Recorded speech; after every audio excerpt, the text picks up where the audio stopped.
What's up? What's up?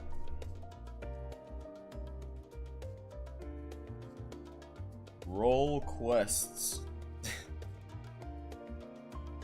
I honestly think I need a little bit of a breather after the wackiness, man, that happened yesterday. I don't think I'm honestly, emotionally, I don't think I'm still ready to play this game. At least play the rest, you know, more of the storyline.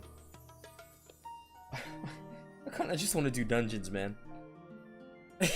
You know what I mean? I kind of want to just pick some shit I don't know how to play and run dungeons. I genuinely think that what happened yesterday is probably some of the best story Final Fantasy has ever told. Let me just pull up chat here on my work phone. I'm not going to be using cam today. Personally, I feel pretty ugly. But second, I would have to set everything up, and I kind of just wanted to play since I'm waking up a little late, and I wanted to get more time in.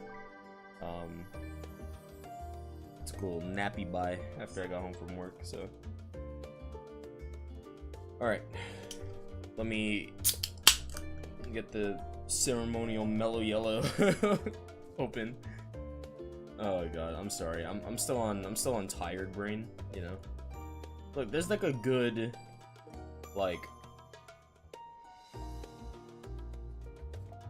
there's a good 5 minutes or so after you wake up where your brain just doesn't know what the fuck it's trying to do, or like what its purpose is. So that's currently where I'm at right now. But I don't have time for that. Final Fantasy Endwalker. Dalamud? What? What's that? I've never seen that chat message before. Anyway,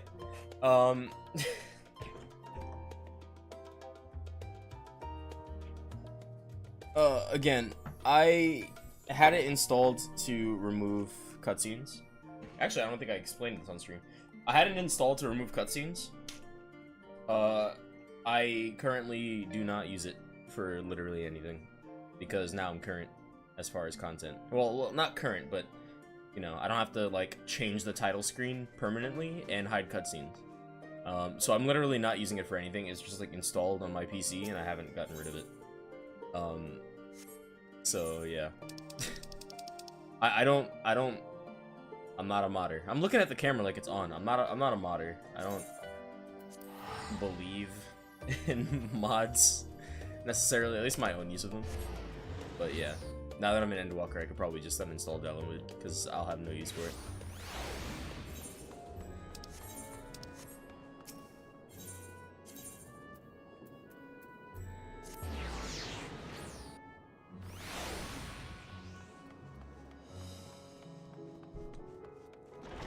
Alright.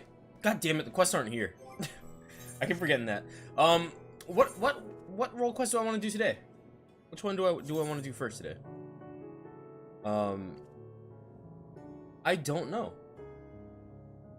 I don't remember which one I did yesterday, or last time. I mean, I guess it'd be nice to. I think last time I started with healer.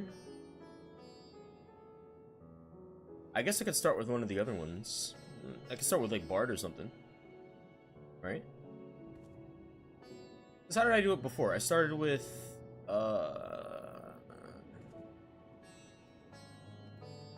healer the first time, did I? No? I don't remember. Hey, what's up, Sin? How you doing, man? I'll start with, no, I think I started with magical DPS last time. I started with healer the first time. So let's go tank. Let's start with tank this time.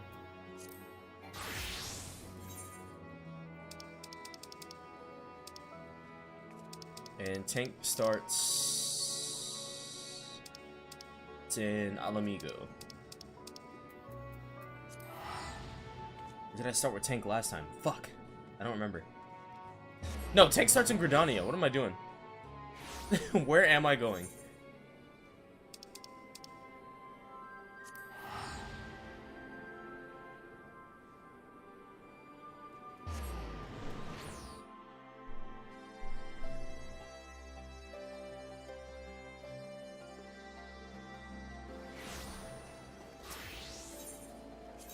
Oh, this guy has the emote. That Yunkai dude? If I'm not mistaken, you get that emote from a statue. The statue's like a couple $100. Where am I going?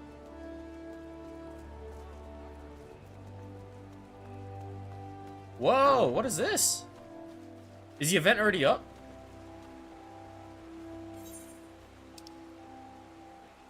I guess the event's already up. How did I not notice? Maybe I'll do the event on stream too if I have time. These people are literally always here. I'm genuinely curious about the people who, like, leave their game running while they're not playing it. I'm not gonna tell you to stop. I just want to know why. The tired eyes and slumped soldiers of the Keeper of the Entwined Serpents bespeaks weariness. The situation has worsened since we last spoke. Gluttony grows bolder in his attacks, and the conjurers are spread thin in their efforts to attend the victims. Moreover, we are no closer to finding a means to counteract the blasphemy's poison. So a recap, if I can remember it. So the blasphemy that has been attacking Gridania, or the Black Shroud in general. Oh shit, yeah, I'm sorry. Yeah, no problem, man. Then I'm alright. Well, you know, right now, I'm going to recap each role quest at the start of it, since it's been a while since I've done it. So, I will be doing that recap in, like, 20 seconds. To give you some time to...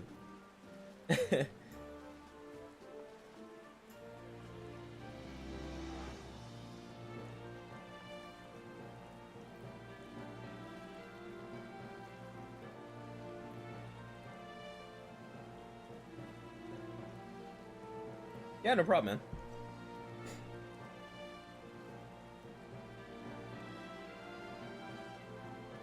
Alright, I'm gonna recap it now. So, recap for the tank role quest. There's been a blasphemy plaguing the Black Shroud in general, not just Gridania, but we've realized that, or we've recently learned that it's been spreading around, people are seeing it in the bushes and shit. Its effects are very similar to an ailment from the past called the... Oh, I forgot what it was called. But it's a poison. It was a poison that when you were afflicted with it, it would appear to leave chains all over your body, and people are very afraid of it.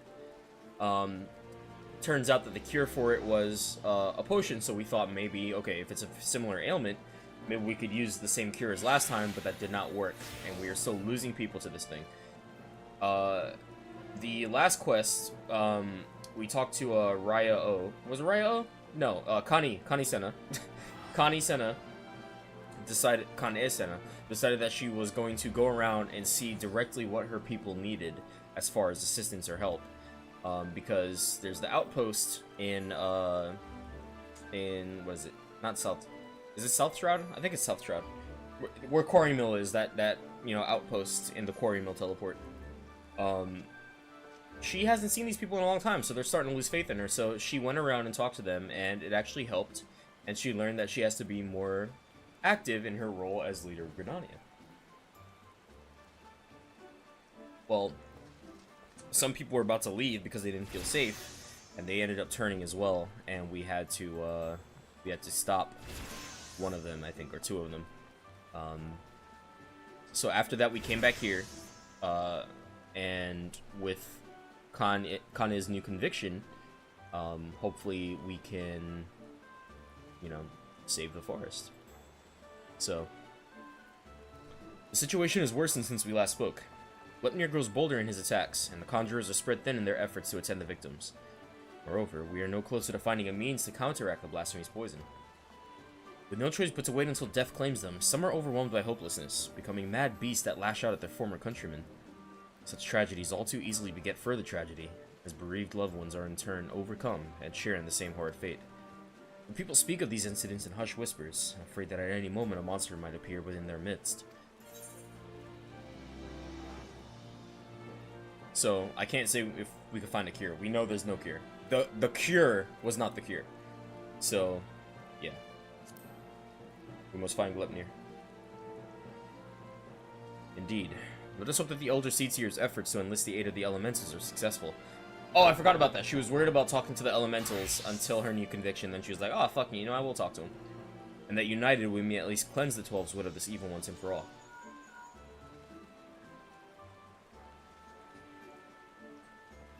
Urgent news, Haze. Glepnir has ambushed a party of wood whalers. They are engaged with the blasphemy near the Guardian Tree, where the Great One slumbers. This bodes ill. Has it divined the Elder Seedseer's intent? Is it attempting to prevent her from communing with the elementals? In any event, we cannot let Glepnir harm the tree. The Elder Seedseer bade us rendezvous with her at Sorrel Haven. We leave at once.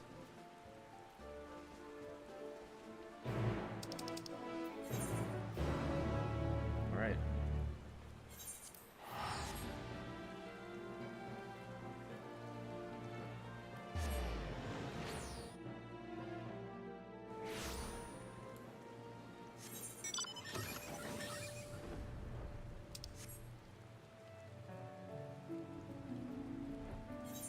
I've always loved this song.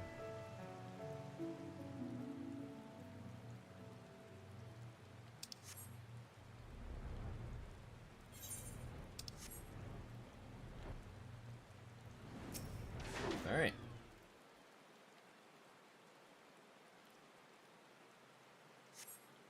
Battered arms and torn armor are strewn across the ground, but there is no trace of man or blasphemy. Oh shit. Oh, yep, they turned.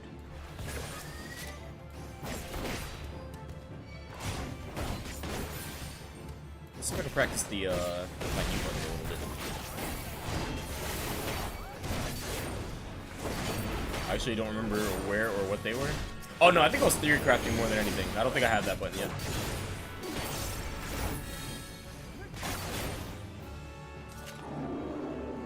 Yeah, I don't have it yet. Because the next thing I get uses 2 charges, right? Right? Do I have it already? Yeah, here it is, double down. Yeah, okay. Yeah, I think I was theory crafting more than anything.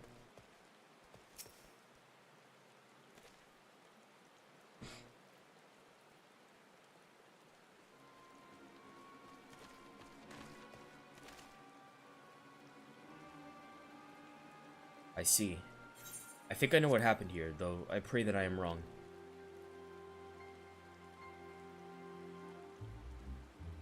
There was no sign of the wood whalers save their arms and armor. Seasoned warriors would never cast aside their equipment, but here it lies. I see not a single body. Yeah. In the face of certain death, even the bravest among us can succumb to despair. When the blasphemy's poison took them, they transformed.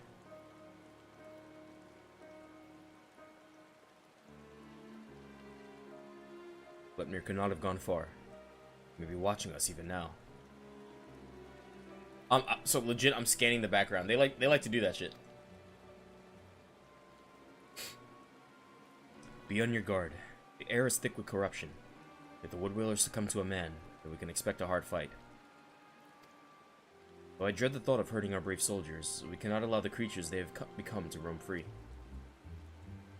Let us form 2 groups and more quickly track down and cull the beasts. Once we have finished, we shall regroup under the boughs of the Guardian Tree.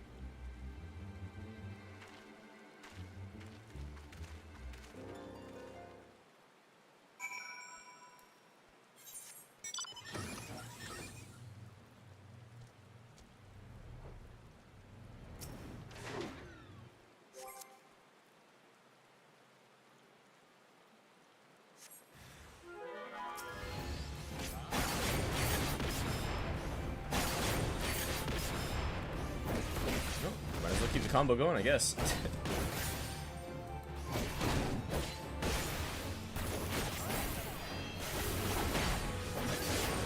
I want that poor innocent sprite to get caught in the crossfire. We learned a lot about the sprites. They're just looking for food, you know? That's it.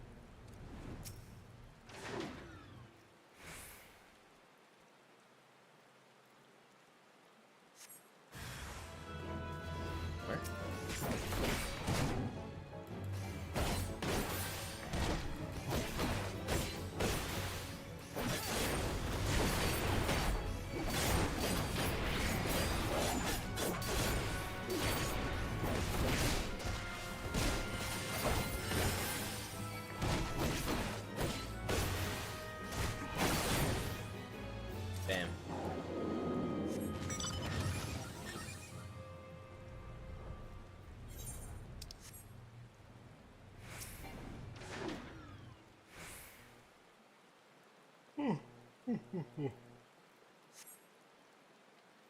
have laid to rest the last of the turned whalers. Reunite with your companions at Evershade.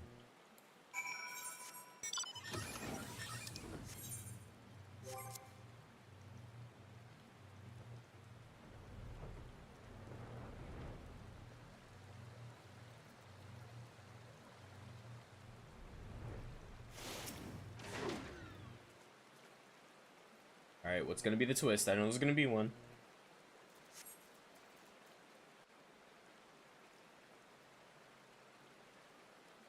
They never put me in front of this tree for no reason.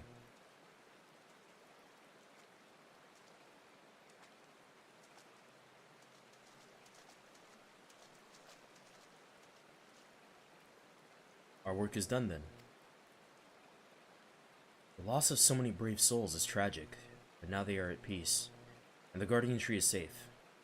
Let us take comfort in that.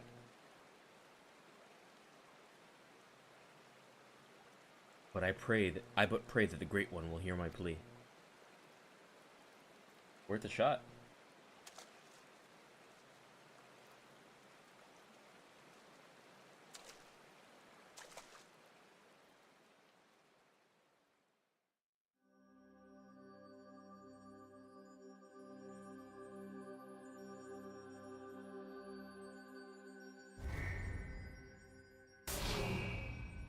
Ah!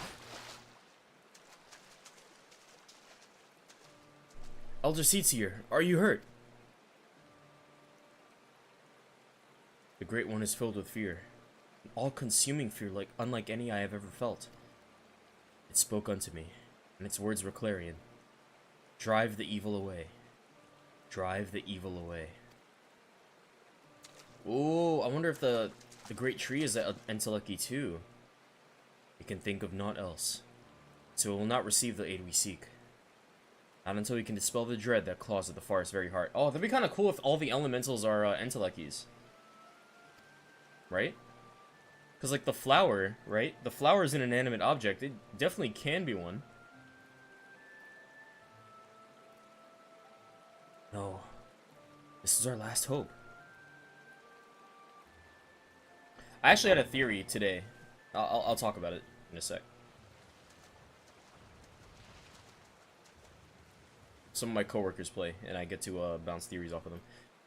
You're not alone. Whoa, is that Glepnir? Oh, you look so fucking cool.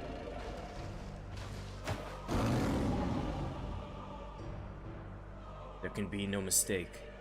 This is the profane beast. The blasphemy that has mired the Twelveswood in despair. Glepnir. Stay back!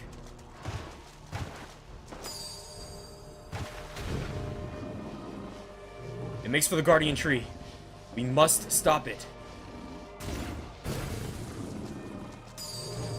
Look at me just standing there. The poison!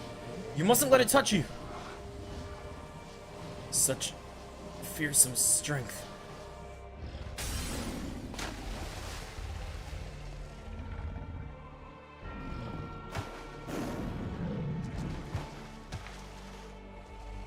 Get active, Haze. Okay, that's what I'm talking about. Woo! Oh,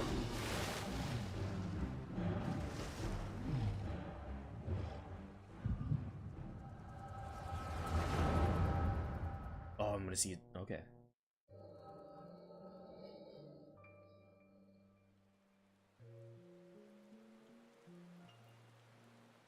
In accordance with our covenant, we Pajal have been blessed by the elementals. From the moment we are chosen, we are bound to act as mediators between man and nature. I just wanted to say, so my theory is that, I think when... So, they mentioned that Hydaelyn and Hades are both really good at creation magics. They said that several times, right? They were drilling that into our head. And we know its effect. I think when Vena split the world, I think all of us, like every living being in Eorzea, or on the planet, or in all of the shards, I think we're all Enteleckies, right? Because the first thing Midian said when we met her was, "You're just like me," right? I think Vina saw the technology and was able to reproduce it. There was also that one side quest that made a big deal about copying other people's works, and how people said it's not uncommon for people to look at another person's design and kind of alter it because it's in fashion. So it's very it's within the powers of a very strong creator to kind of copy something just by looking at it. And I think that's what happened with Zodiark. I think that's what happened with Zodiark, and I think that's also what happened with everyone. I think Vina or Heidelin made us all fucking Enteleckies, which is why we can understand each other's emotions and why we feel sad when other people feel sad, why we're happy when our friends are happy, you know? So that'd be a really cool way for things to turn out, I think.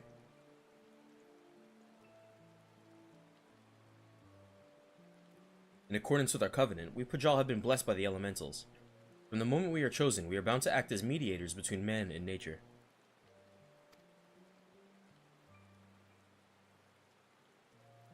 Is that the girl from the White Mage quest? The one on the left.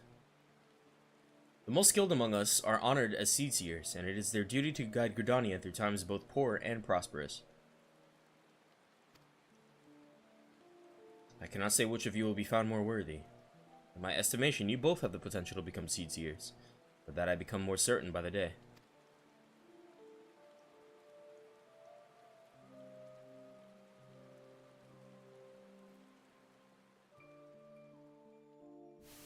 That looks like the girl from the White Mage quests. But I don't want to be a seed seer. I never wanted to be a Pajal either. I never asked for any of this. Okay, it's definitely not her.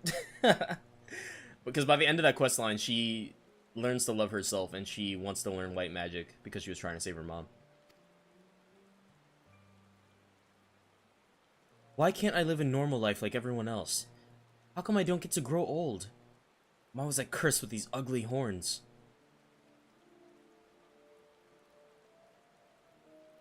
I like them. I mean, we didn't choose to be born this way, but I don't think it makes us that different from everyone else.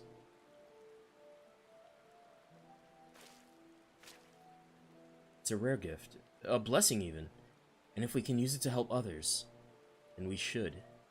Don't give up on becoming a seed seer. Oh! Don't give up on becoming a seed seer, Kane. We'd all be worse for it. So, oh my god. So the boy is the boy, Atoa? Is that Atoa?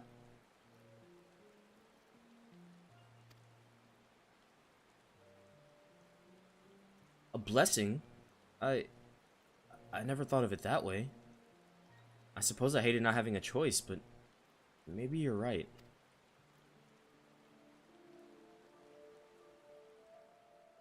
Wait, but then why are we seeing these memories? We're seeing the memories from the blasphemy. Is the blasphemy like... No, but it can't be.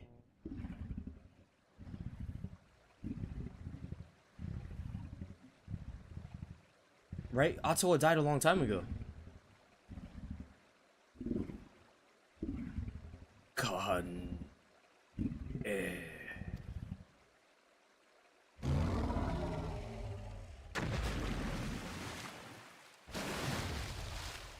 Damn, a Hulk? It hasn't touched the ground yet.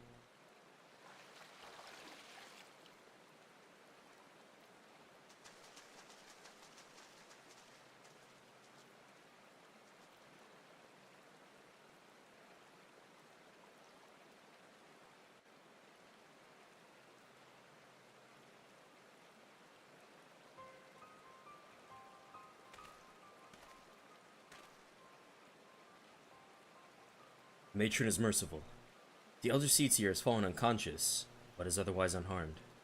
The blasphemy must not have touched her, for I do not see the telltale mark of poison.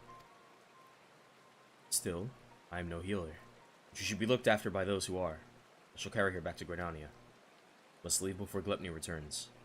Await me at the Adder's Nest.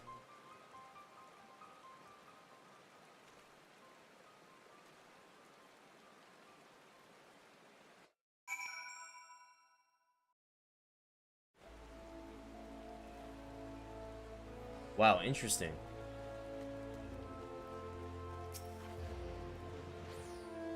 So Isumiyan trained Kane. Wow. So Isumiyan just I mean, I'm not trying to say it like that, but either Isumiyan just sucks or doesn't want to become Elder Seedseer. You know? Allow me to thank you again for your assistance. The Elder Seedseer has been delivered into the care of Isumiyan, and by the grace of the elemental, she will make a full recovery. In fact, she has already regained consciousness, but is not yet allowed to receive visitors. You can but wait for now. God damn it, I was useless. I could do nothing while the Elder Seedseer faced Gluttony alone. I was to be her shield. That I stand before you while she lies abed is proof of my failure. Hey, he's fine. Stop thinking about that.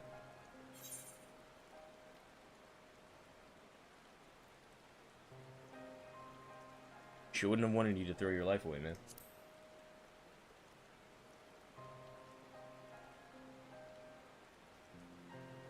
You truly are the hero of whom the bards sing, aren't you?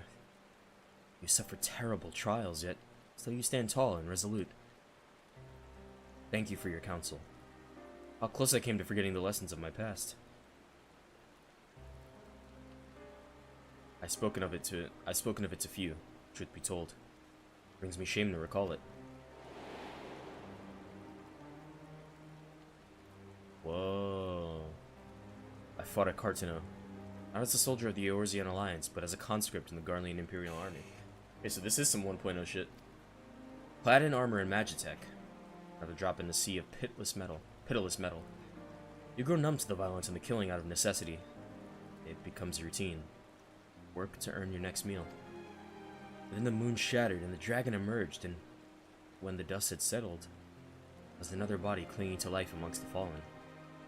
I remember staring at the burning sun above, growing weaker, wondering if the heat or an Eorzean's blade would finish the job.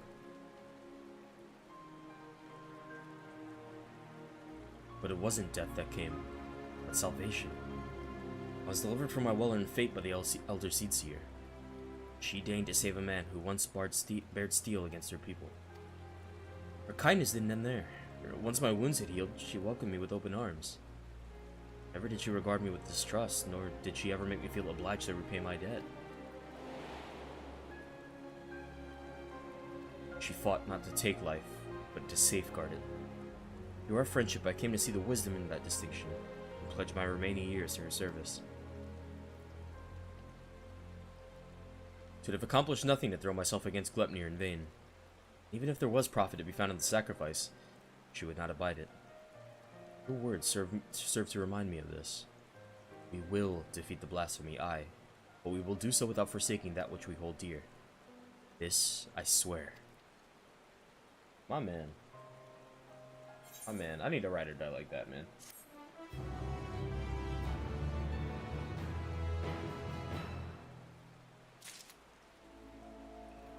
Alright, now while I can go to the next one, we are going to pivot to,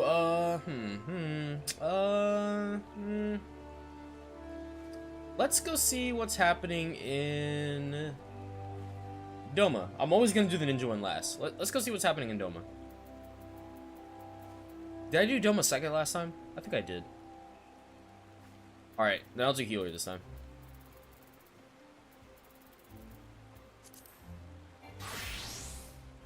I could actually do Scholar too. I'm forgetting that I have Scholar at 90.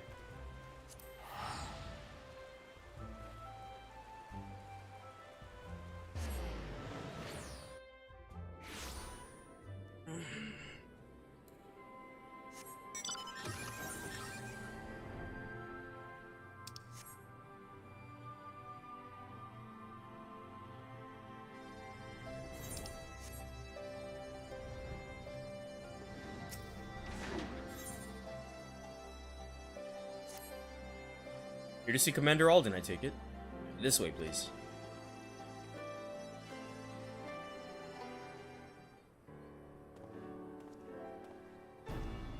Where the fuck is this?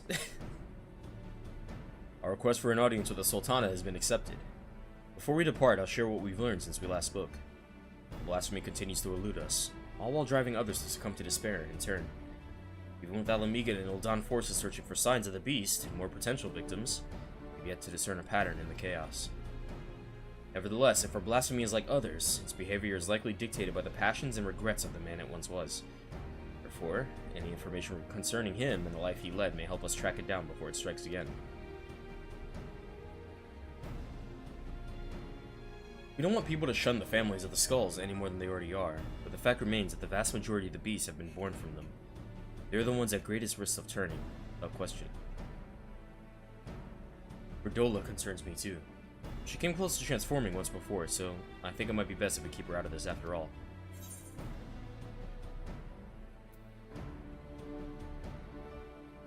She deserves a chance to make amends.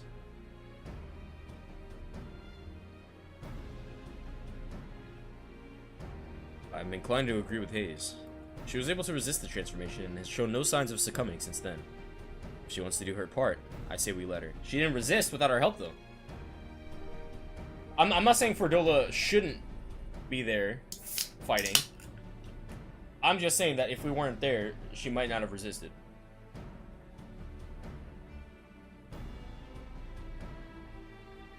If only I could go in her stead.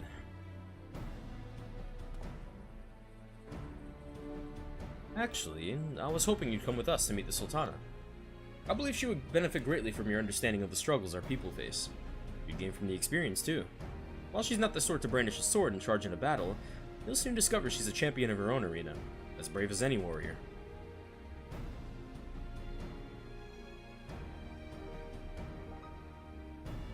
I doubt she'd have much to learn from the likes of me, but it would be an honor to make her acquaintance. Arnvald and I will go on ahead and wait for you in the hustling strip. We'll see you anon.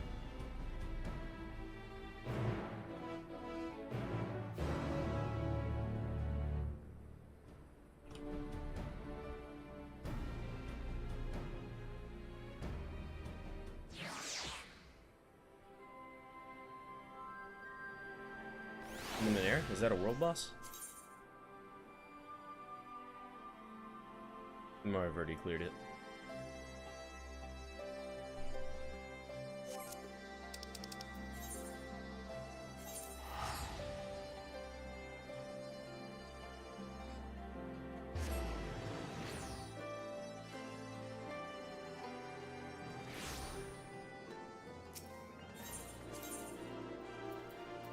Alright, we're going to the Sultana.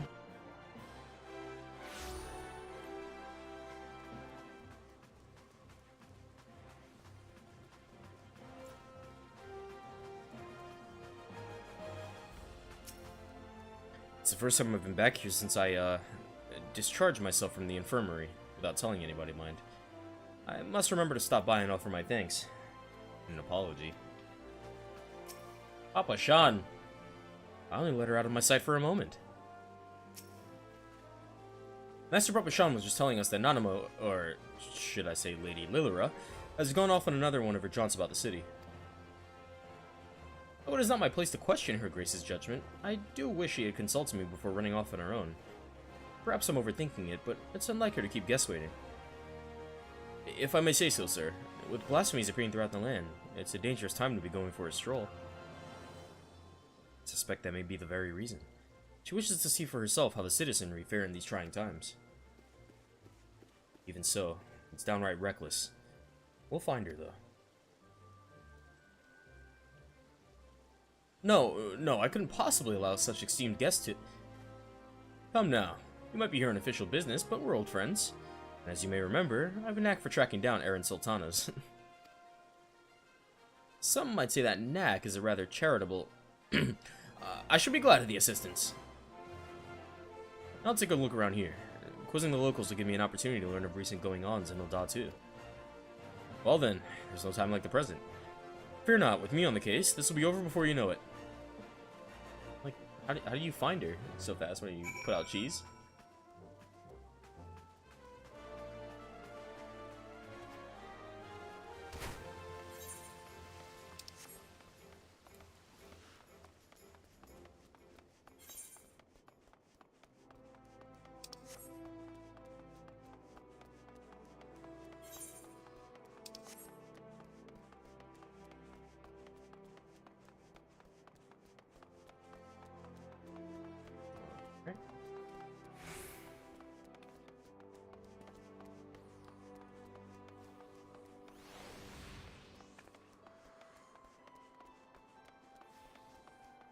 The music in Ul'dah has always reminded me of RuneScape.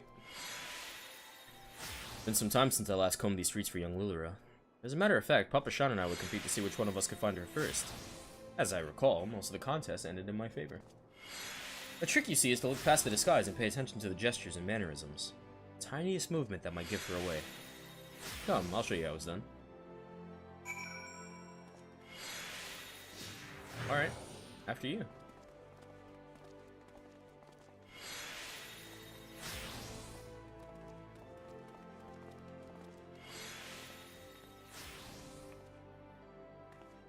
Alright.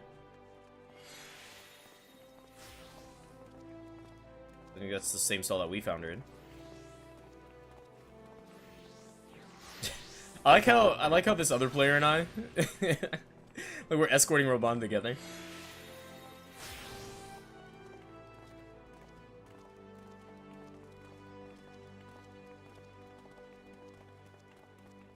This one too?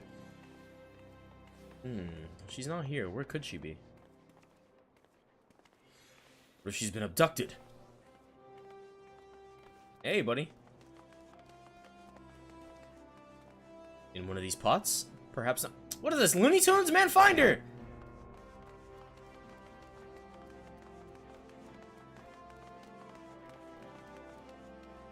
I've never known her to be this elusive.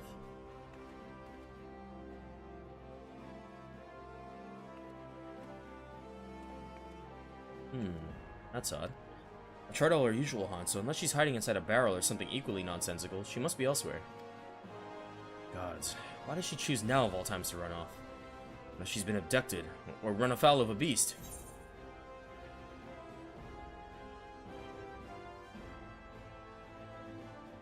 Maybe we could see if somebody's seen her.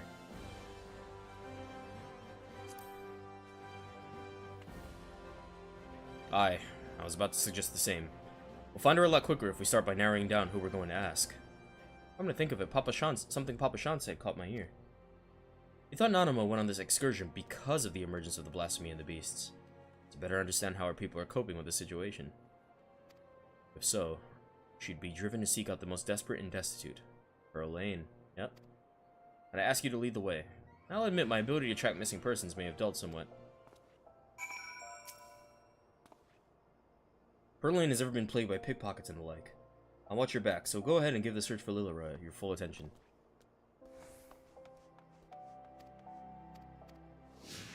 Alright. Some say money can't buy you happiness, but they never tried living without it.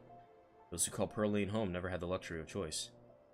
The city's poorest live here, and as such are at greater risk of turning. Knowing this, I expect Lilira came to learn from their plight.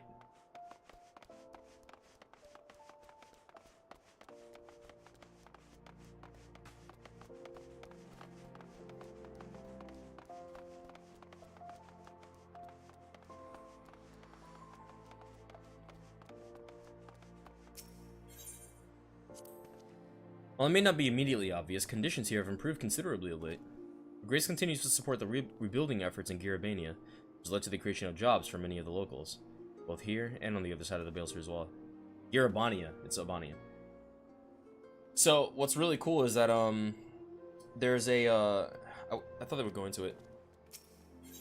Maybe they will. No. So there's a, there's a cool side quest where you help, Nanamo set up a salt mine. Or salt refinery, rather. And, it's, you know, Garabania's best resource.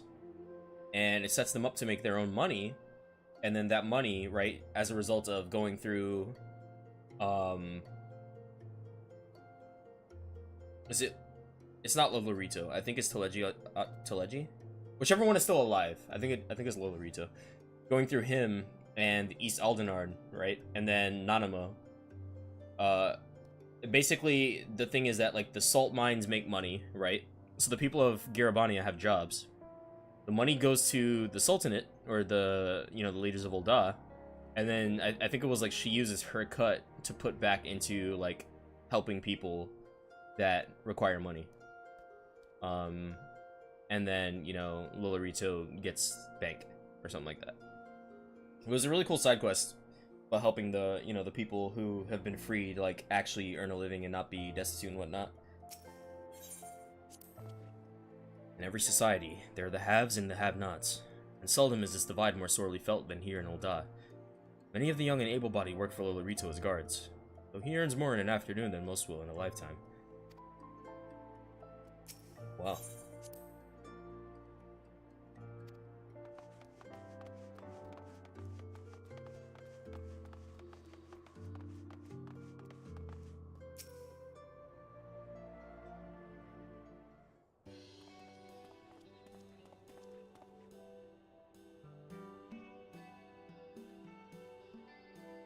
There she is. Nana, Lady Lilira. Raban, whatever are you doing here?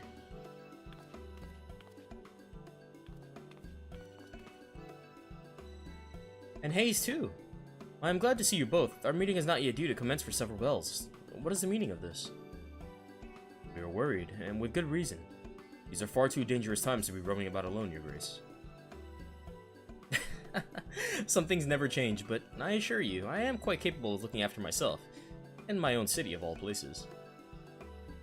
More importantly, I wish to observe firsthand how the people have been faring of late, that I might better be prepared to anticipate in our discussion. Oh, participate in our discussion. Later. But I have finished. You'll be comforted to hear. God, I had to fight through that one. And pray allow us to escort you to more amenable surroundings. Would you care to ride on my shoulder? Oh, it's been a long time. Say yes. Certainly not. You have already attracted more than enough attention. When was the last time we saw Nanamo on Raban's shoulder? It must have been sometime in ARR, right?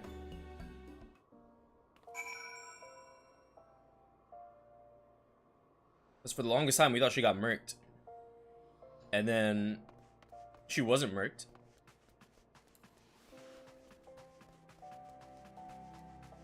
You know, most of that time Raban was either in jail, training a military, or rebuilding a country. So it has to have been sometime in ARR.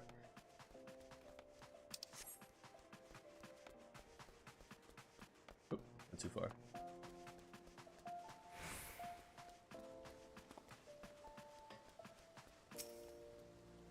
I have a feeling the search would have taken rather longer if Raban had been left to his own devices. I had every faith you and the commander would find her.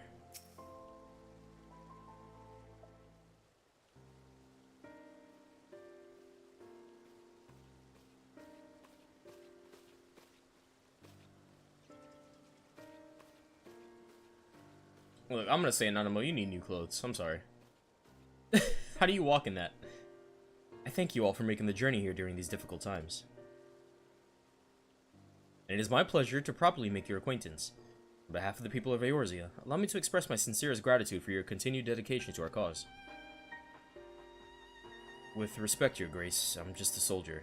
Was a soldier. Still, I say.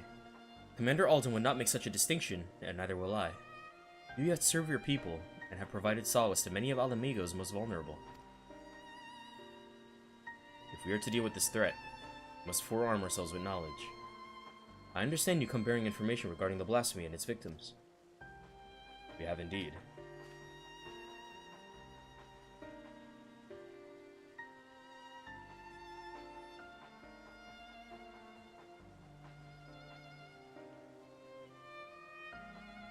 Hence the need to locate families of Crania Lupi members who have fled to Thanalan. There is no end to the struggles faced by Ala Mhigan refugees, and those who once pledged allegiance to the Empire are no exception.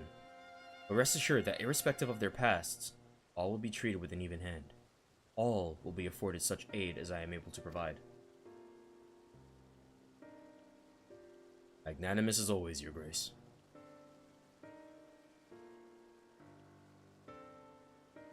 If I might be so bold, I have a question. What do you have in mind for those most at risk of undergoing the change? Most at risk of undergoing the change? I believe there is but one recourse. Endless fun. Oh. Earnest and open dialogue. While some are born into unimaginable wealth, others suffer great hardship and oppression. Circumstances of our birth are beyond our control. Our fate's subject to the whims of the gods, some would argue. I once thought myself a prisoner to my fate, a figurehead, helpless to watch on as my people starved. A powerless puppet. I wanted nothing more than to cast it all aside, to free us all, but failed for my naivety. And then was afforded a second chance for my privilege. The world is unfair, terribly so. We have the power to push back against inequalities and injustices, if not overcome them on blessed occasions. To love our neighbor and share in life's bounties. To open our hearts and come together as one. Truer words were never spoken. Without the support of the people, such words are naught but vain platitudes. Thankfully, my recent attempts to make inroads with the monasteries have met with some success. Despite differing views on many subjects, we yet strive to find common ground. Common ground. We've been pouring all our efforts into aiding families of the Crania Lupi, and while it seemed to help to a degree, some have still succumbed and turned. Of course, they're not the only ones in danger. Alamegans everywhere, whether they sided with the Empire, fought for their resistance, or were caught in the middle, they all suffered. They all wake up in the night at times, haunted by memories of death and despair. We know what can happen if those feelings are left to fester.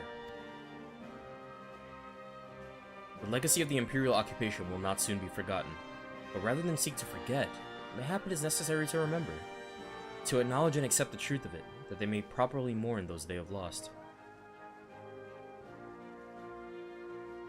A remembrance. I propose we hold a memorial ceremony for those who died during the war. Everyone, no matter who they were or what they did. Let them be loved, let them be hated, but above all, let them be remembered. And in the remembering of the dead, in their honor and their sin, we, the living of Alamigo, may yet find a sliver of common ground. It's a noble sentiment, but bringing together people who have reason to distrust one another and risk inflaming tensions could be a recipe for disaster. And again, we can't keep ignoring the merit in the room and do nothing to adjust the situation. As long as we leave it to the individuals to decide whether or not to attend the ceremony, I think it's worth a try. Organizing an event of this scale will require a great deal of effort, so I offer my full support. Once you know what's needed, come to me. I will put the plan into action. Obviously, some will balk at the idea, which is perfectly understandable, so I'll be listening to their opinions as well. After all, we want it to be a ceremony that brings Alamegans together.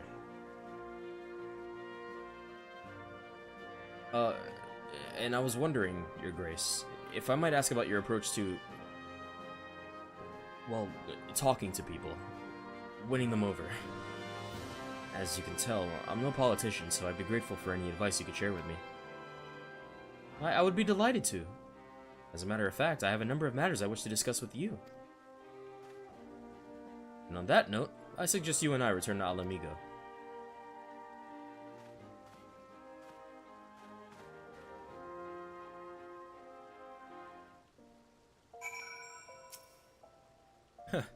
Wonder what Abba and Ali would say if I could tell them I had a chat with the Sultana. I can only believe it myself. To see the Sultana grow to become such a capable and compassionate leader brings a tear to my eye. The relationship between Ul'dah and Alamigo is one which I cherish deeply. It is imperative that we coordinate our efforts in facing this crisis.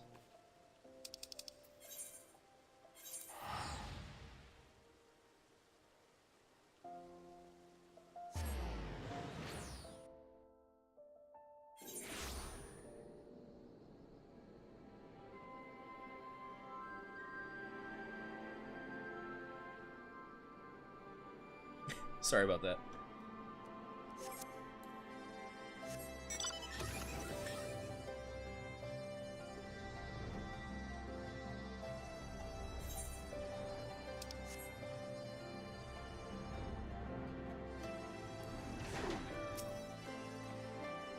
I knew Arnvald would make a good impression, but he's outdone himself.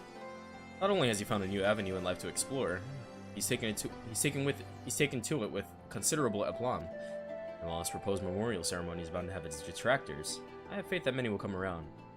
Not all, but enough, I pray. For our part, we must stand at the ready for whatever may occur. I shall send word if there are any developments. Nice! Alright, next. Well, dude, that was actually really good. I think the healer ones are, like, decent. But I think that one was... Even though nothing crazy happened, I like the, just the understanding, you know? Of some of the characters. Alright, so now, let's head to... I want to do Doma last, actually. I'm gonna do Doma last. I'm gonna head to Ishgard.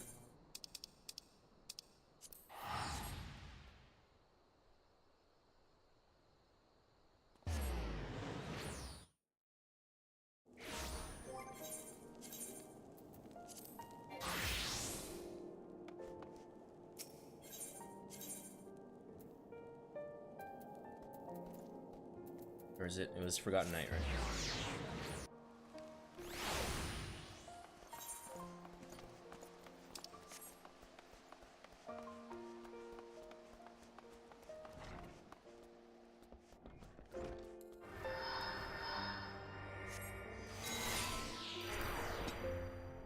Heading to the strategy room. I should be glad to show you in.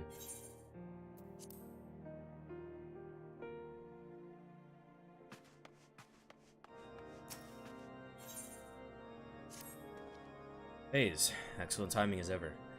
Deacon Clem has just sent word that Bishop Vartonois will see us now. By which I mean right this instant.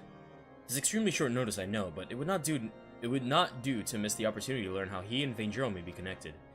Not wish. Oh shit! I didn't even do the recaps for. Okay, so the recap for the last one, they kind of went into it, but basically, the people who are turning in Alamigo were the Crania Lupi. We went to go investigate it. They were afraid because they were worried that, like, people would see them as blood traitors, them and their families. Which is very true, but shouldn't be true. So we're trying to help restore the peace.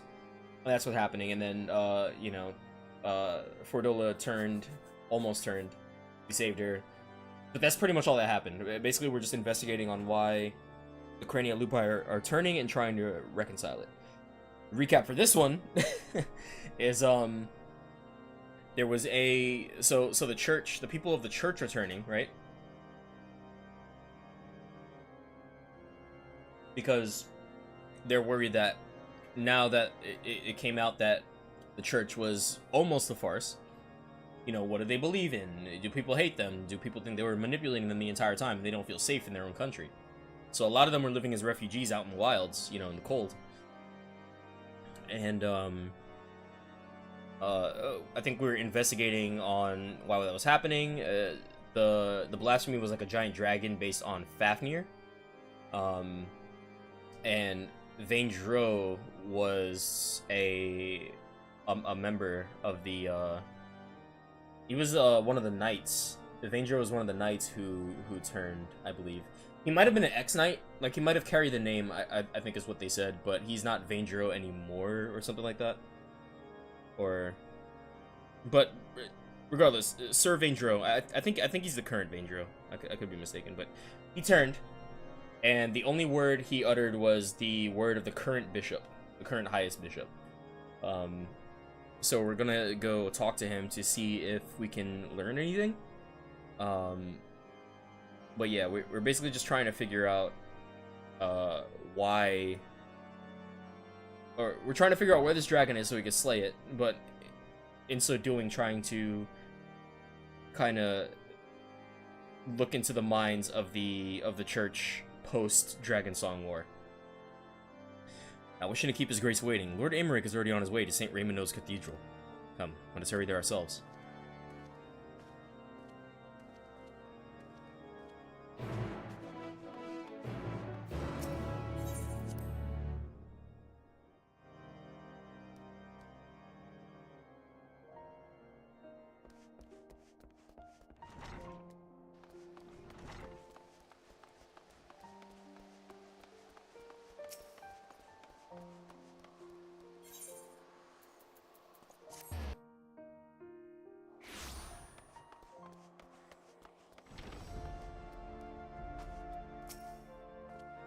Ah, Hayes. Full glad am I that you could join us. It seems His Grace is yet to arrive. My lords, I am so sorry. I informed His Grace that you were making your way hither, but shortly before you arrived, he recalled that he had urgent business and had to leave the cathedral at once. He cannot have gone far, though, so if you wish to search for him in the hopes you can still steal a moment of his time. To grant us an audience only to depart with such haste, what business could be so pressing?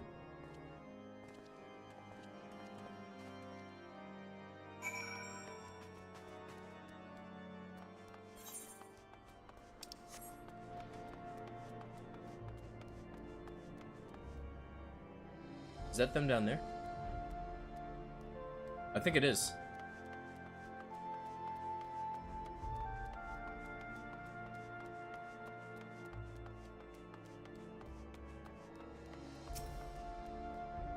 I found His Grace, Hayes. Well now, that even the savior of Ishgard should be here. Your Grace, perhaps this is simply our misunderstanding, but we were under the impression that you had granted us an audience.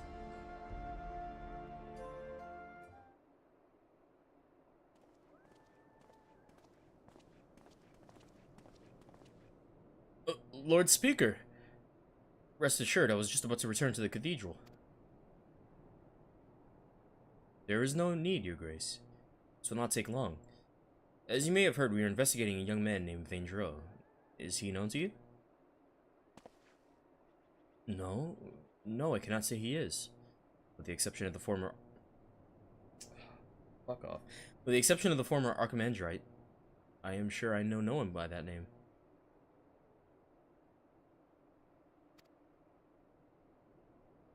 But mine and the Archbishop's are known to many, yes? Perhaps this youth took inspiration from public services over which we presided. Goodly soul that he is. Full glad am I that his faith was of comfort to him in sickness, and I pray to Helone that he will soon be found in good health.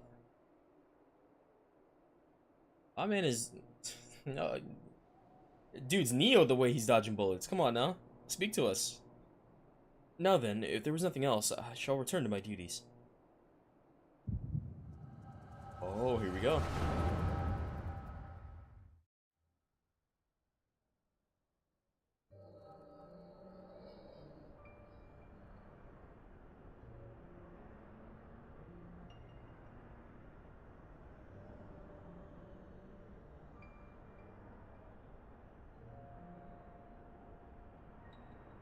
Fear not, Your Eminence.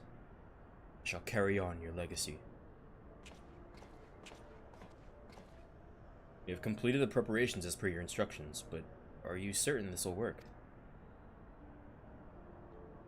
It will. It must. Lord Aymeric spoke the truth when he revealed the Archbishop sought primal powers to strengthen the people's faith. I could not bring myself to believe it. Not at first.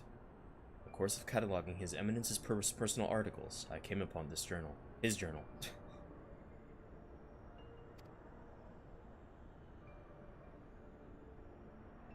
Therein, he had written that, through abundant ether and fervent prayer, it is possible to make gods of men. All the power we require lies in this place, this Aziz-La. By channeling the essential elements into the soulless flesh and sword we found.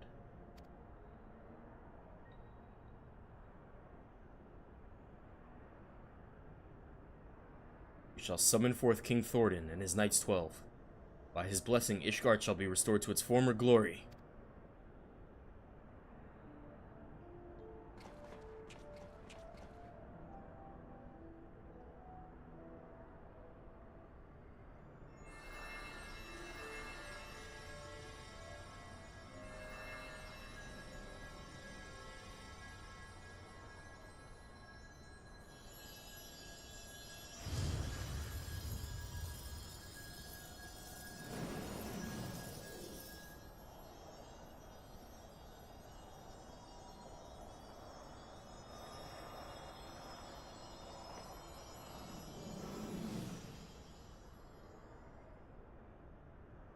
Whoa. What is this? It's just an ordinary man. Scarcely changed from before.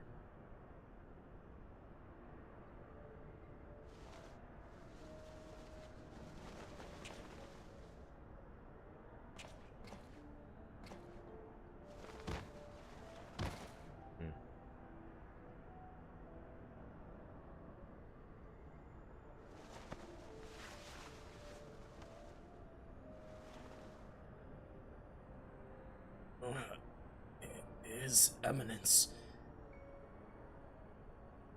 I must protect...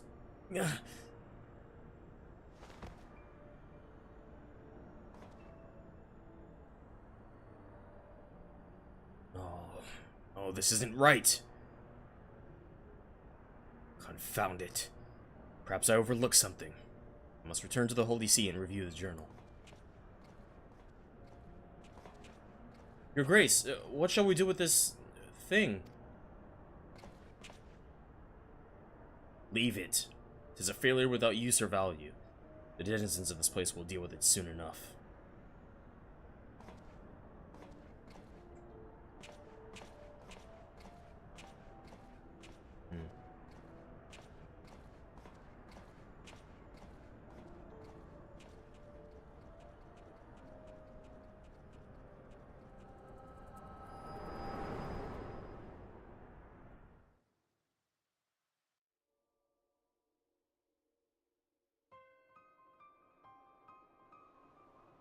Hayes, are you well? Were you perchance granted a vision of the past?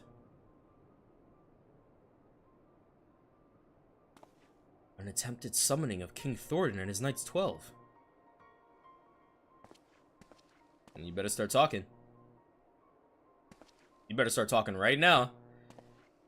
Your Grace, you should know full well that summoning is strictly forbidden. You will accompany us to the congregation and explain yourself.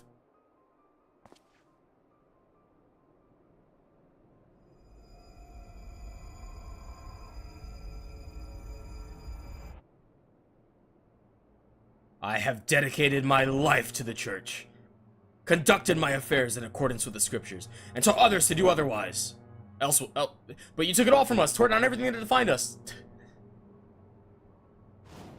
You cannot know how it feels to have your very existence rejected, to be forsaken by your community, to be denied by your society. Well, I deny you and this justice. I deny an Ishgard where the church has no place. I refuse to accept it. Do you hear me? I refuse to accept it! Fuck.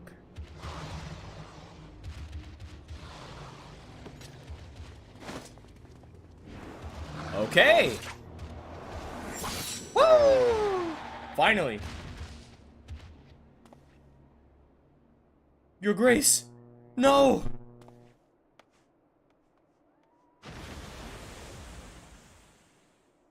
Damn, one shot. That it should come to violence yet again. Would that your hand had not been forced, my lord. Deacon Clem should not be alone at this time. I shall remain with him while tending to the aftermath. When things have settled, I'll return to the congregation. Pray, go on ahead and get some rest.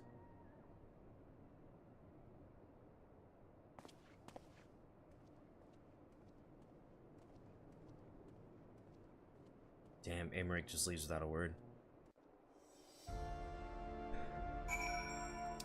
Okay, so...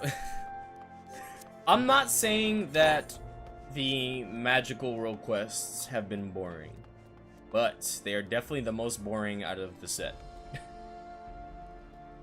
They're the only ones where we don't really do much. I don't even think we've attacked anything in the magical world quests. That being said, again, it's not that I have to beat something up to feel fulfilled in doing a quest. I'm just saying, I think these have easily been the most boring.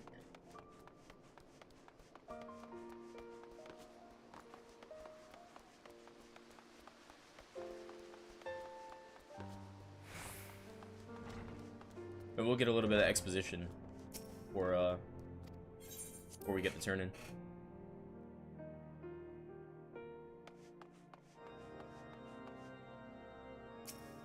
Sorry, man. Okay, we are.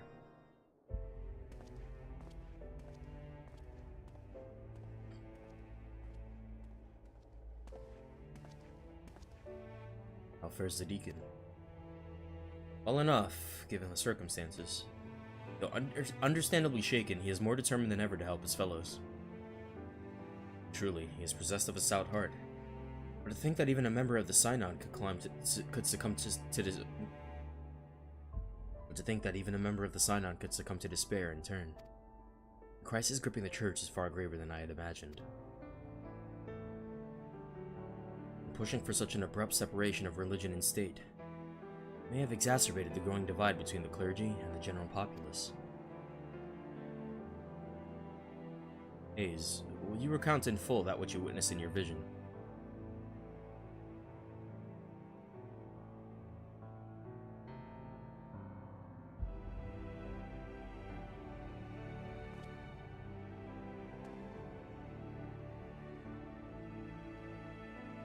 That he should seek to use one of Aleg's unholy abominations to create a primal. If that which manifested was not like the being you fought, but rather retained the form of a man. One driven by the desire to protect the Archbishop.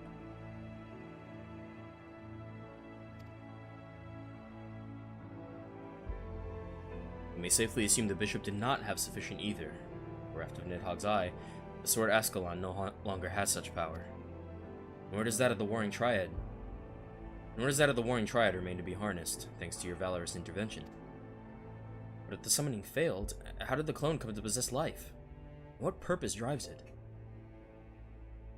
Lack of ether notwithstanding, the necessary components were present for a summoning.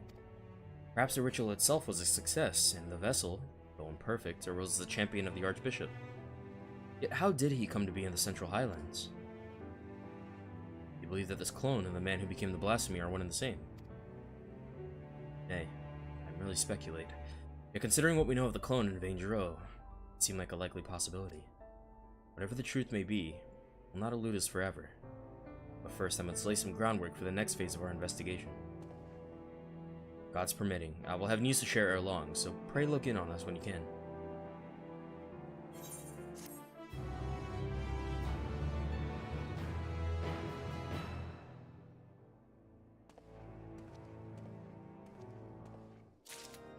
Alright.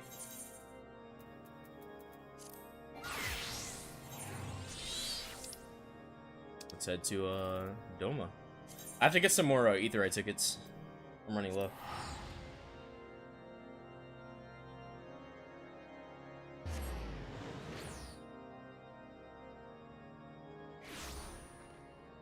Bard is now in a full set of, high quality 539, so I shouldn't get mollywopped like I was, before when I was doing these quests. I don't need this. Let me see what it looks like, though. It's kind of fire, actually. Oh, bye.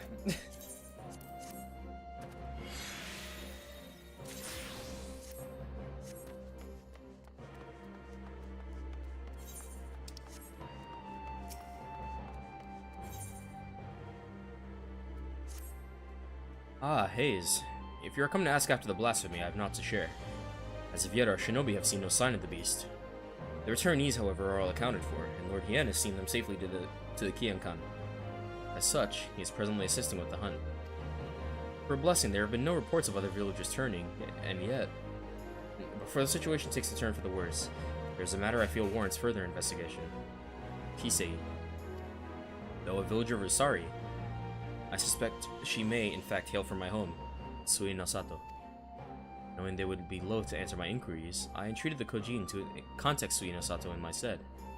To hear tell of it, Princess Kurenai has made great strides in establishing stronger ties with the outside world. I mentioned Kisei, however. Your cordial warmth turned strangely cold. If we are to learn more, I fear we have little choice but to go and speak with the people of Sui no Sato ourselves. A simple visit for you, I imagine, but my banishment complicates matters. That said, it has been many years since I left home. Were I to disguise myself, I might well go unnoticed in your company, if you are willing to take the risk. Thank you. Let us make for Onokuro then. Alright.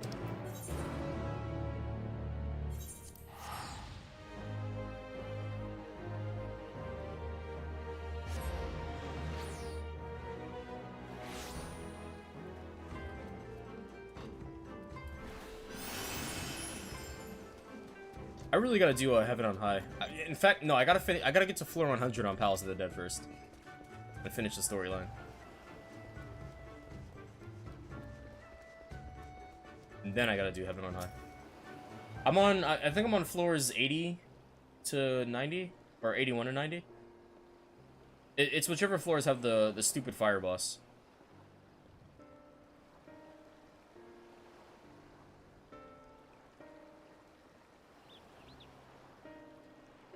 You've disguised yourself. Ah, interesting. She's gonna disguise herself as Yugiri. That way, they'll never know it's Yugiri when she walks in. The garments I wore when we first met. Sufficient, I think, to conceal my identity. Are you gonna put the hood up? No? Okay. How many years has it been since I last saw home?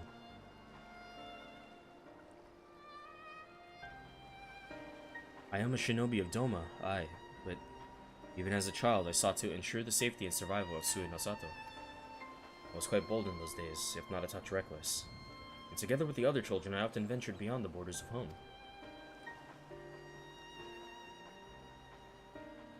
We yearned for adventure. So one day we sought to behold the wonders of Doma. Imagine our horror to discover a city of ruin and ash, imperial soldiers marching through the streets. We fled at the sight, but in my haste I lost my way in the bamboo groves.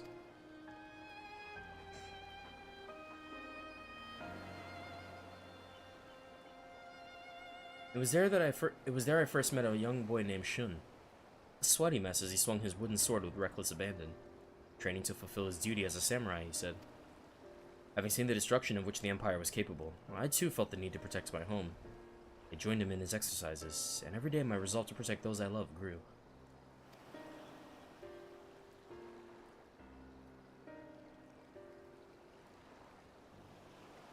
Sadly, my elders refused to listen.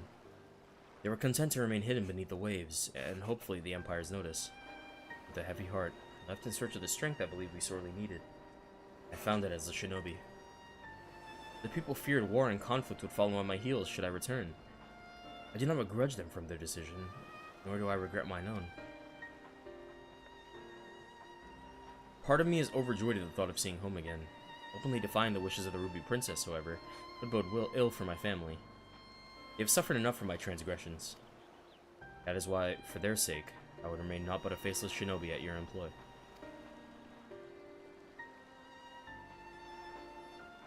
Thank you. With that in mind, let us make for Sui no Sato.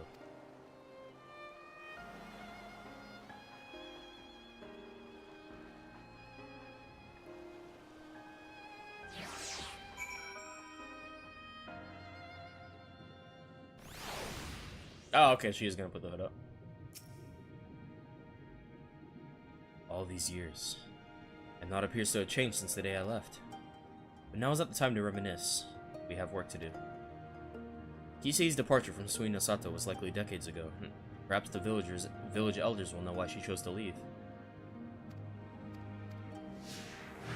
Alright, homie. Hold on. So many fond memories.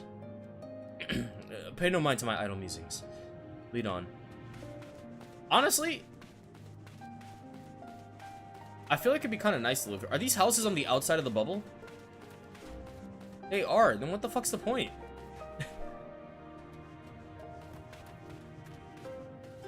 It'd be kind of cool to live here, though.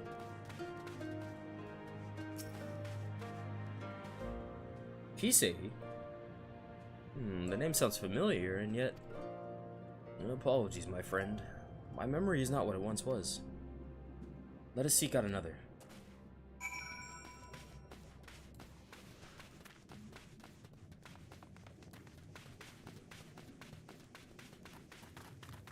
Oh, it's down.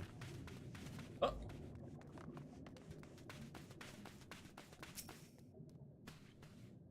My! It has been quite some time since I last heard that name. She was a priestess of the village, vanished after drawing the ire of the former Ruby Princess. What has become of her after all these years, I wonder? Please, is there anything else you can tell us? Inagi was quite close with her, if memory serves. Perhaps you should seek her out.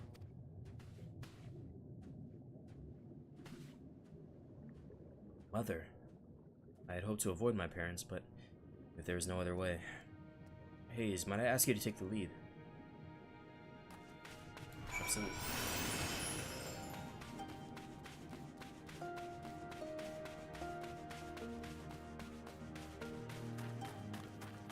This dude is red.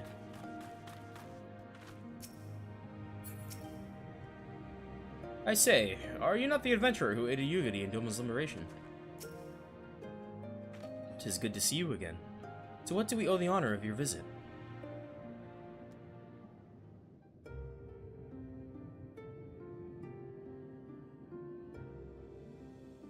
Do you really think...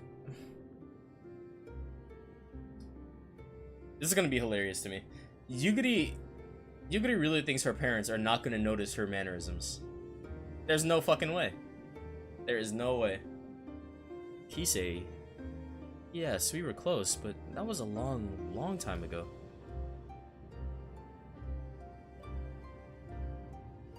Still, if I can be of assistance to the man whom we owe so much, I will share all I know. Kisei was born to a family of priests. Even at an early age, she was possessed of extraordinary abilities. Much was expected of her, but everything changed the day she said she could speak with the dead. Oh my god, yeah, the recap. So, in Doma, there was a blasphemy going around, and it was just kind of attacking people. It's an avian blasphemy, which is why they needed us to be a bard. It's going around and attacking people. Well, we learned that some people believe that it is Izanami come to take the souls of the dead and usher them into the afterlife, right? But in a good way, like in order, like to deliver them from their pain and suffering. Kisei very strongly believes that because she watched her daughter straight up turn into what they're calling Izanami and fly off into the distance, right? She didn't know what a blasphemy is. She's very religious, so she thought it was just a transformation of the kami. And she went cuckoo. She snapped. So now she wholeheartedly believes that Izanami is going to come and take or deliver people from their despair. She basically started a cult. And so we are trying to stop her from perpetuating the cult in order to keep people from giving in to their emotions so we can, you know, save them. There was a really cool cutscene where we basically, you know, looked her in the eyes and had a conversation, and it turns out she's still mad that Hien did not punish Yotsuyu for the things that she did. So that's kind of what's leading to everyone's despair, the fact that Yotsuyu was never punished, but because Yotsuyu is dead, they have no one to hate, right? So it's like they're caught in a limbo, you know. So yeah, that's basically the recap for the Doma quest. It like a lot like it hasn't been crazy intricate. It's basically just been, oh, there's a blasphemy, oh, someone thinks it's a goddess, oh, you know, let's not have that happen. Kisei was born to a family of priests, and even at an early age, she was possessed of extraordinary abilities. Much was expected of her, but everything changed the day she said she could speak with the dead. No one believed her at first, but she continued to insist that she could, and strove to prove it by demonstrating knowledge well beyond her years. Knowledge of events to which she could not have been privy. Word of her talent eventually reached the Ruby Princess. She was summoned as Shisui of the Violet Tides for a private audience. Wonder if she has the echo, maybe. No one knows what Kisei said to her in the palace, only that the princess was incandescent with rage, and ordered her exile forthwith. Wow. Some believe Kisei revealed a terrible secret of the royal house, or perhaps spoke a blatant falsehood that proved her a liar. Indeed, the knowledge she claimed to divine from the dead was not always truthful, but who was to say the dead would know the truth, or not seek to deceive? Thus could we never be certain if it was simply a fantasy, or a power divine. The one thing that is certain is that no small number of people found comfort in her words. Would that I could tell you more, but sadly I have not spoken with Kisei since her banishment.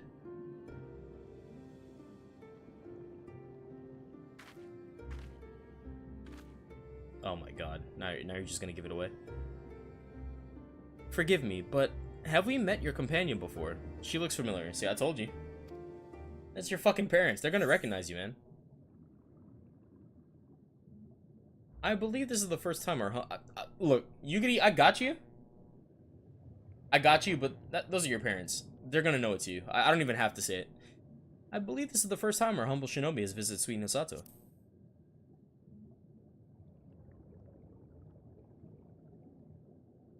Ah, is that so? For the briefest of moments, you reminded me of someone quite dear to my heart. Being a shinobi, I presume you have heard tales of Yugiri Mistwalker. Should you chance to meet her, may I ask you to deliver her a message? Tell her that her mother and father love her. We could not be more proud of her.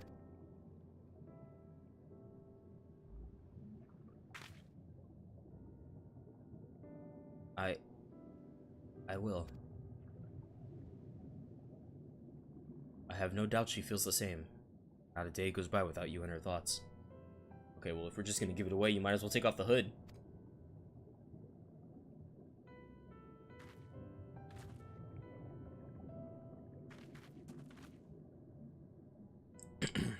I believe we have heard enough. Shall we return to Inokuro?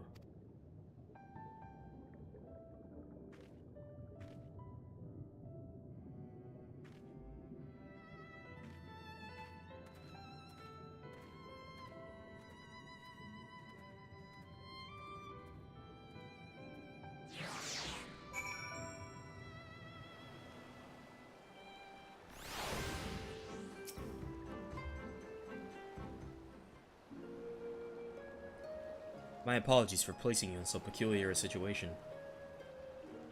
Though I must confess, it did my heart good to see mother and father well.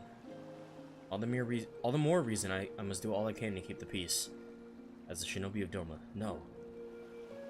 As a member of the Eastern Alliance. Mayhap there will come a day when Suino Sato opens to the world. A day when Yugiri Mistwalker can be reunited with her mother and father.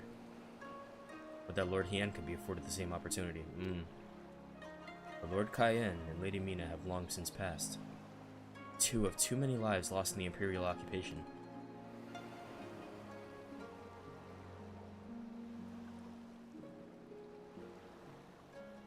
I cannot imagine he would ever succumb to despair, but make no mistake, Lord Hien knows the pain of his people all too well. I can see it in his eyes, and if I may be honest, it troubles me at times. Perhaps I have said too much. Come, we mustn't keep him waiting.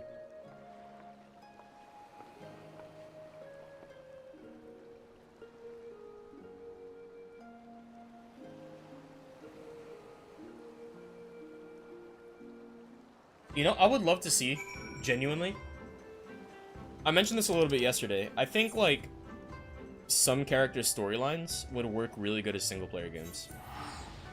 And it'd be kind of cool to have like a FF14 like anthology series or something where you could play like a single player like ARPG, not ARPG, I guess that like refers to like, you know, Diablo and Untold Legends and shit like that, but like an action JRPG where you play through like the lives of these characters.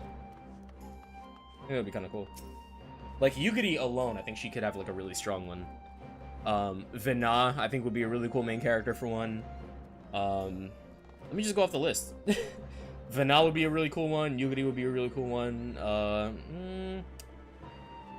Ardbert and his party would be really cool to actually, like, play through. I mean, you do kind of play through the lead up to the apocalypse, I guess.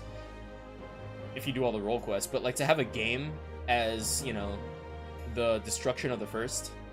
Like, that would just be really fucking cool in its entirety. Shit, who else, man? Maybe, like, an antagonist one with, like, Xenos? Nah, Xenos is too boring.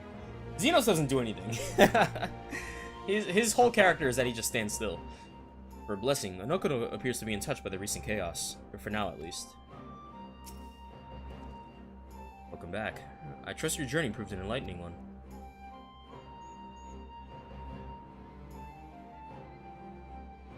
So she does. In fact, hail from Suino Sato. And you say she has possessed these divine gifts since childhood. Genuine or no, the people believe her, and more flock to her side with every passing day. But the returnees are safe at the Kiankan. Its defense is bolstered.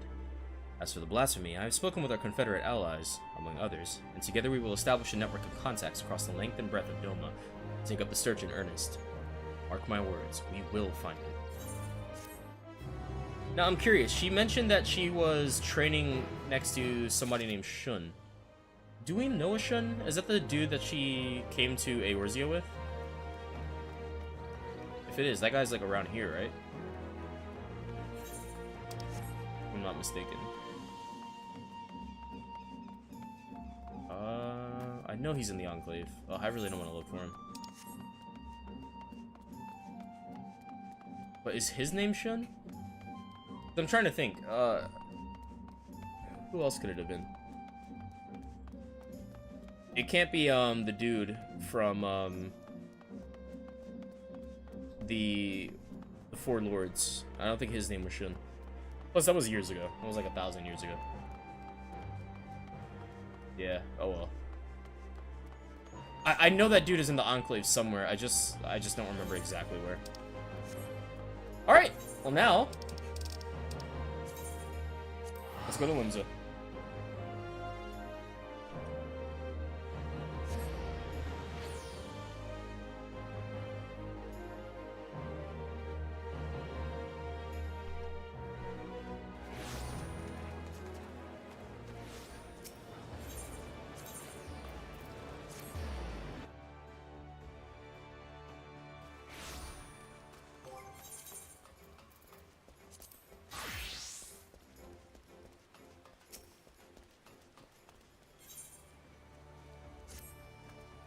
The Admiral left a message for you, and the news is not good. It appears that a Leminzan merchant ship was assailed by a Sahagin raiding party affiliated with the Crushing Tide. To further complicate the matters, the vessel in question was carrying a shipment of crystals supplied to us by the kobolds of Ogomora. The Admiral suspects that the Dao means to use the plundered crystals to summon Leviathan. She is going to meet with Null. That we and our Sahagin allies may take swift action. She bids you join her immediately. If the worst comes to the worst, your experience in combating primals may prove essential. Pray make for South Tidegate and rendezvous with Admiral Bluff. Hold on.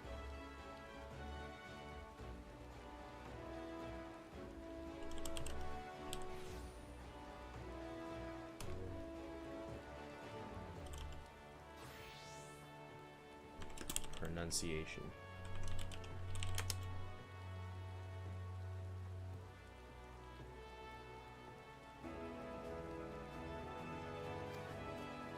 I want to hear it. So, this is the adventure field report. Bluefisfin. I am Melve Bluefisfin. I've been pronouncing it mostly correctly this entire time. I got Merlvib correctly.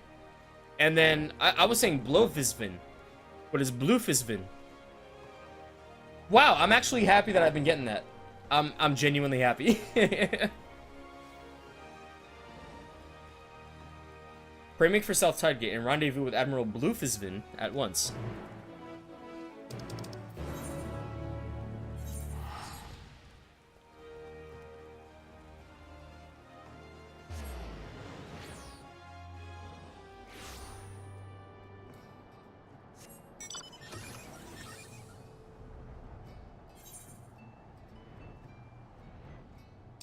God damn, there's a lot of fates over here.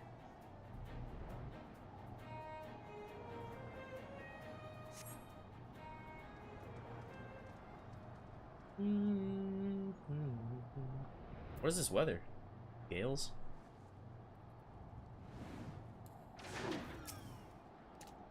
Shh. It is good to see you, Chafe friend. These guys hurt my throat whenever I voice them.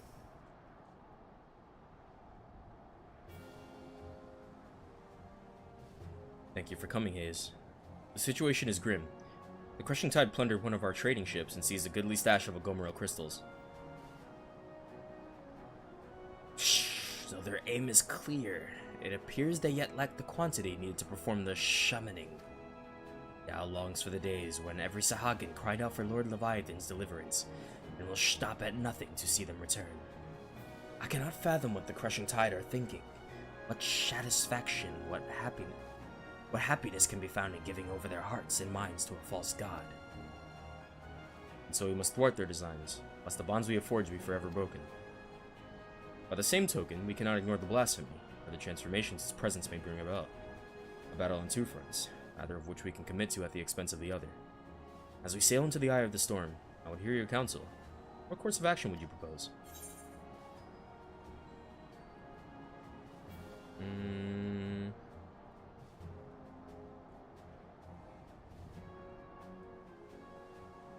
Well, we might as well use the power or the pirates, right? Because the Yellow Jackets are chill, aren't they? They're chill now.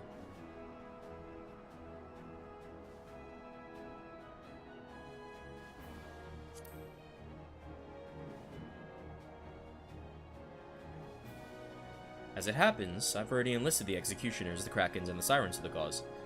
They've done much. Oh, the Yellow Jackets aren't part of it. Okay, never mind. That's right. The Yellow Jackets refused to join. That's right.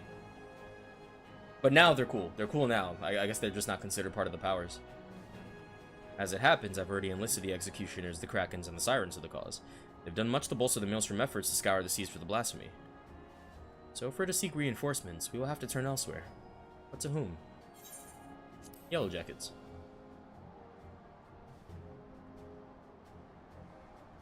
Well, fuck me. Never mind. The Yellow Jackets are spread thin, keeping the coast safe from the crushing tide in their raids. We cannot afford to dilute... Wait, who are the Yellow Jackets then? Oh, I'm thinking of the Sea... Is it the Sea Wolves? I'm thinking of the Sea Wolves. Or is that a race? Fuck it, I don't know. The ones that were gonna shoot Merlwyb. We cannot afford to dilute their ranks any further. No, I just said I've been saying it correctly this whole time, and then immediately... No, we must look to another party for assistance, I'm afraid. Any other ideas? Fuck, the company heroes, I guess.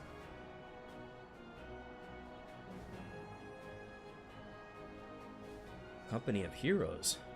That's a name I've not heard in some time. It's true that they answered the call many a time. Indeed, other than you and yours, they're arguably none better suited to the task of primal slaying. But they disbanded over 5 years ago. Neither hide nor hair has been seen of their commander since. Absent their leader, I suspect they will be reluctant to join our cause. And yet, I can think of no better option. I'll contact... Biscuit? Their erstwhile commander's right-hand man, and see if he will not hear us out. I'll ask him to meet us at the Drowning Wench. Let's hope he is receptive to our offer. No, I trust you and your brothers to continue the search for the blasphemy in the meantime. Psh, but of course, Admiral. Should we discover anything, it will be the first to know. I don't think I'm hitting the voice the same way I was the last time. I'll send me back to Limsa.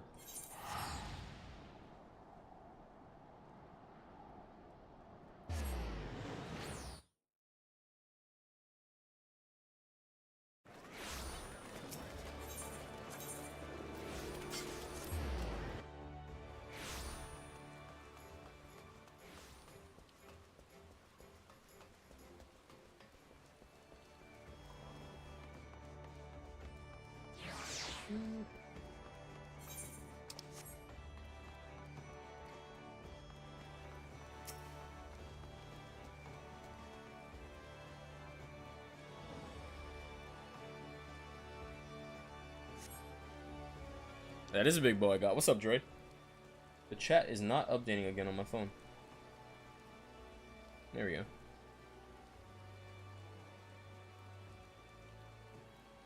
My apologies for the delay.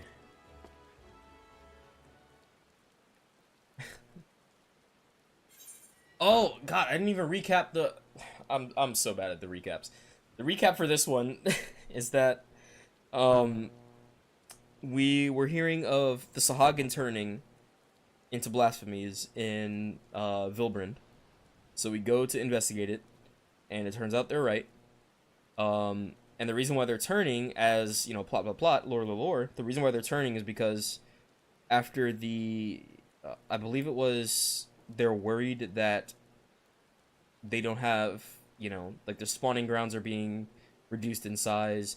They're worried about the new treaty with Limsa, etc., etc. They feel like the original ones are just going to be outcast from their culture and society. So they're starting to turn. And the Tao is kind of using that negativity to create soldiers to basically fight back against the Liminzin military. So Dao is kind of perpetuating this, and we're trying to stop him from doing so. That's basically it. Like nothing crazy happened. This is another one where nothing crazy intricate has happened yet. It's basically just stop the people from turning, like Doma. I would say the healer and the tank ones are probably the most intricate. You are alone.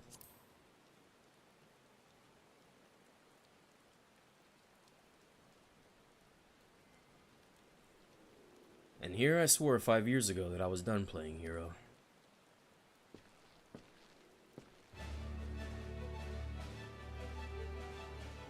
Aw, shit.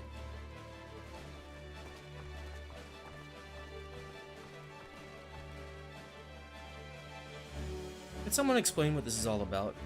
Believe it or not, I am a respectable man with respectable obligations these days. Take that pole arm out of your arse, old friend. Oh, take that pole arm out of your arse, old friend. And stop pretending you're not still a murderous bastard at heart. Yes. Watch that wicked tongue of yours, Uod, lest I skewer it and prove you right. Shh. Oh. Nothing like a reunion with dear companions over a bottle of the wench's finest vintage. That is why we're here, right? Shh. Shh. Long time no eye catch, Uplanders. Brayflox's tummy tickled to see Gobby friends again. Thank you for assembling on such short notice. Spare us the pleasantries, Admiral. Why are we here?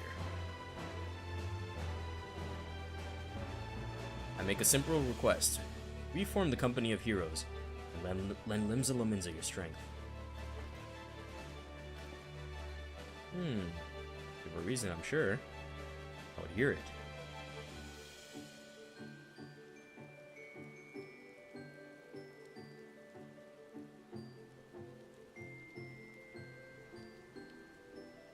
So there you have it.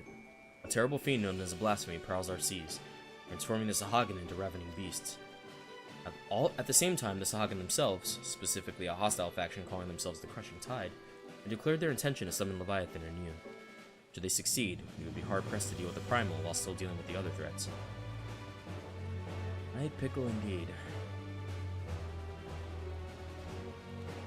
But the answer is no. Commander disbanded the company, and as his first mate, it's not my place to gainsay his final order. Sod that, I say. Have you forgotten our company's creed?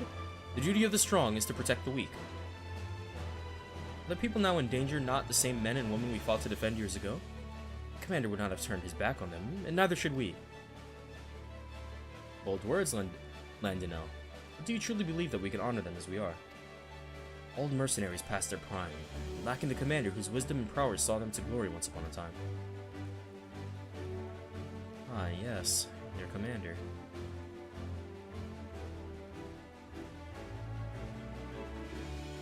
But if Hayes were here to lead you in his stead, surely you would not question his abilities.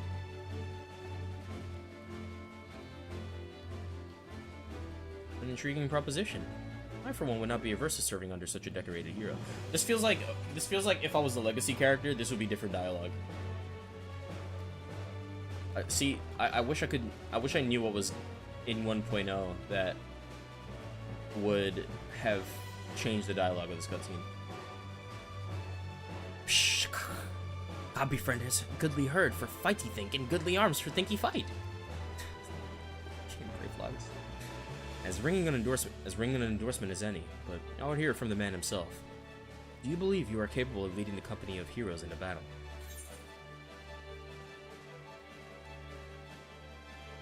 Use the stones to follow me.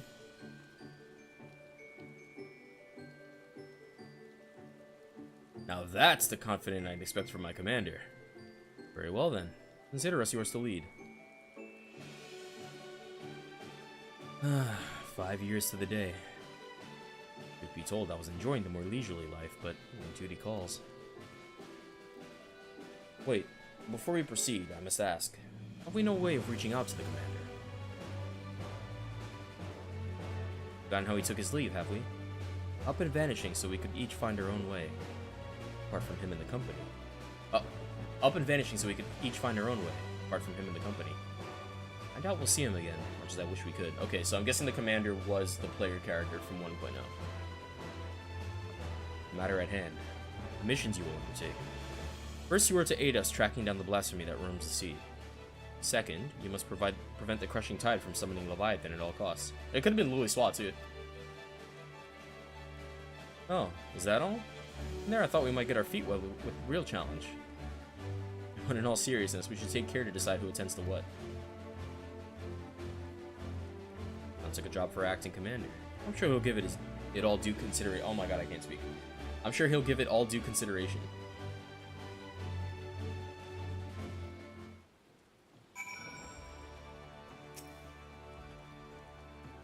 This camp may be skeptical, but I for one have little doubt you will prove a worthy commander for the company of heroes. Brayflox happily gives hand landing to Uplander. The others may gripe and groan, but not me. I'll be the first to admit that I missed the action. Have you finished with all the logistical nonsense? I'm eager for a taste of the old violence. You know the flavor. Please think twice before assigning me to the same group as Landinel. I don't know what's worse, his tendency to weave his lance in people's faces, or the shouting and blustering he engages while doing so. So if I understand this correctly, we're to bring down this so-called blasphemy. Of course, to do that, we'll need to find the damn thing first. We've also got to prevent the crushing tide from summoning their god, Leviathan. A tall order in and of itself. As acting commander, it's your job to decide who'll be doing what based on the skills we each have to offer. I'd recommend you start by having a chat with each of us, that you might develop a sense of the strengths and weaknesses, mostly strengths of course, of the storied veterans under your command. Are they actually going to make me do this? Fuck. Alright, hit us with the RuneScape OST.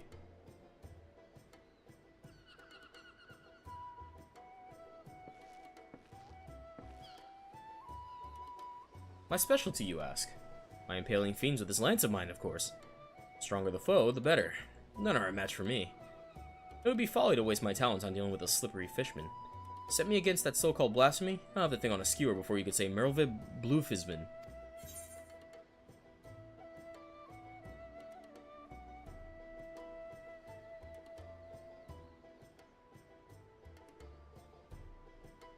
I think he's too hot-headed to stop the primal summoning.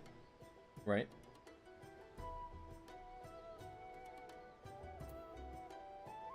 Go kill the blasphemy.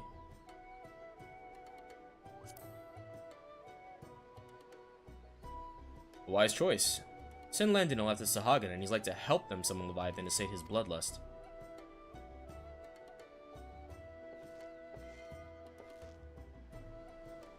I will speak plain. I'm not some battle-crazed barbarian like Landinel. As none of the U, a tribe of peerless hunters, I conduct my affairs with discipline and prudence. As such, are you the nun from? Oh my god, are you from what's that one town in Girabania? Oh my god, it's gonna kill me. As such, I know better than that to rush headlong in a battle. I know better than any that to rush headlong in a battle is rarely the best course of action. Far wiser is it to observe from afar and proceed with caution. Prevent the primal summoning. Very astute, if I do say so myself. There are few better suited to the task of averting needless bloodshed than the famously circumspect Nun.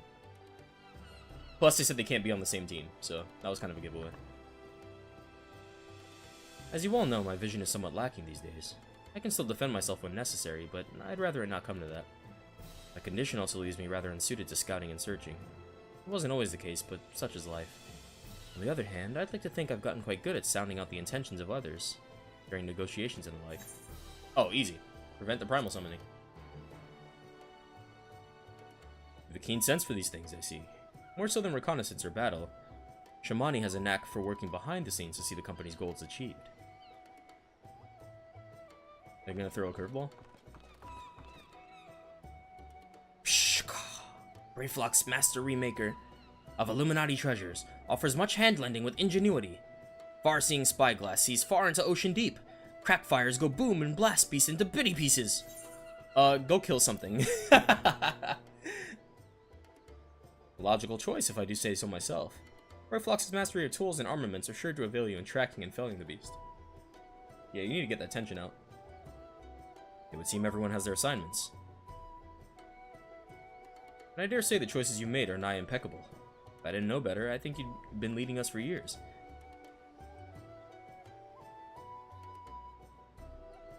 With that, it is time we got to work. I have procured link pearls for one and all, so we can keep each other apprised of our progress. We may pick them up from Maelstrom Command. We'd best be off then. Should we have need to regroup or reconsider our strategy, call for us.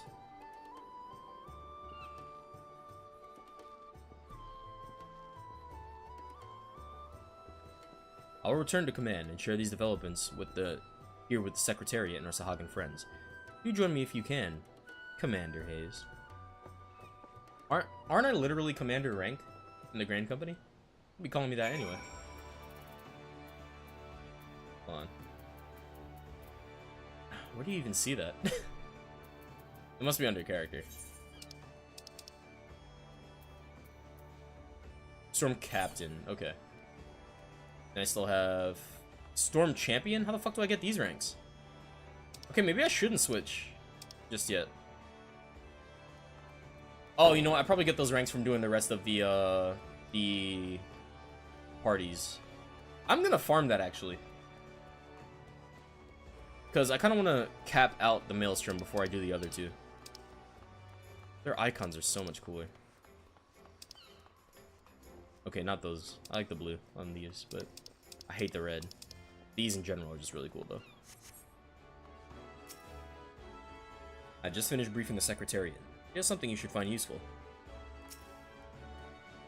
Admiral Bluefisvin has tasked me with overseeing communications between you and the Company of Heroes.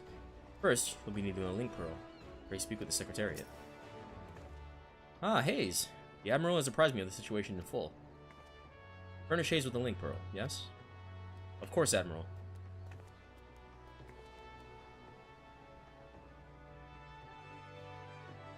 It would seem the company is trying to reach us.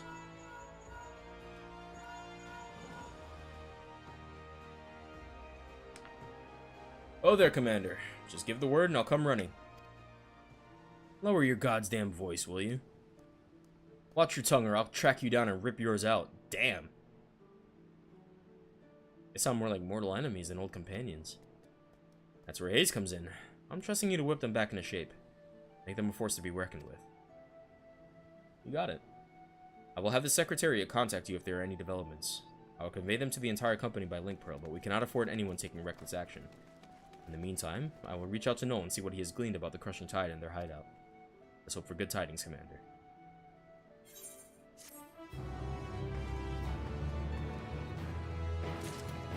Alright, well now we're gonna cycle back.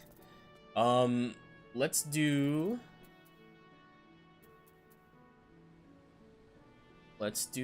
Bard, I guess. Let's do Tank. No, I did Tank first this time. Let's do Healer. Alright, so we're heading back to Alamigo. No.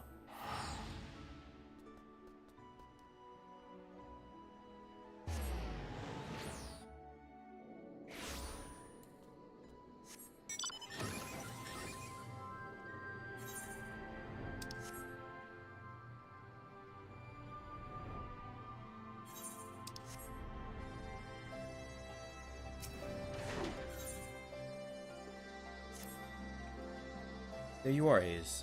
Commander Alden has asked me to convey to you the following information. At present, we are looking into reports of missing relatives of the Craniolupi. With the cooperation of the Silver Griffins, we're currently searching for any clues as to their whereabouts.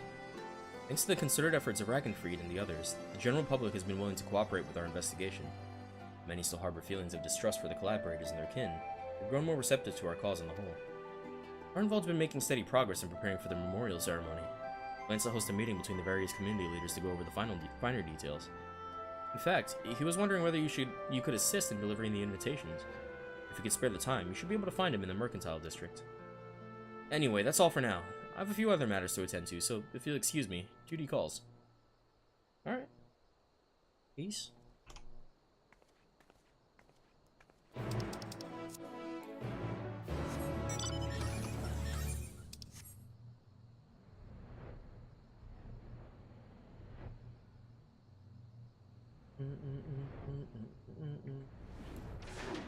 What's up, eh?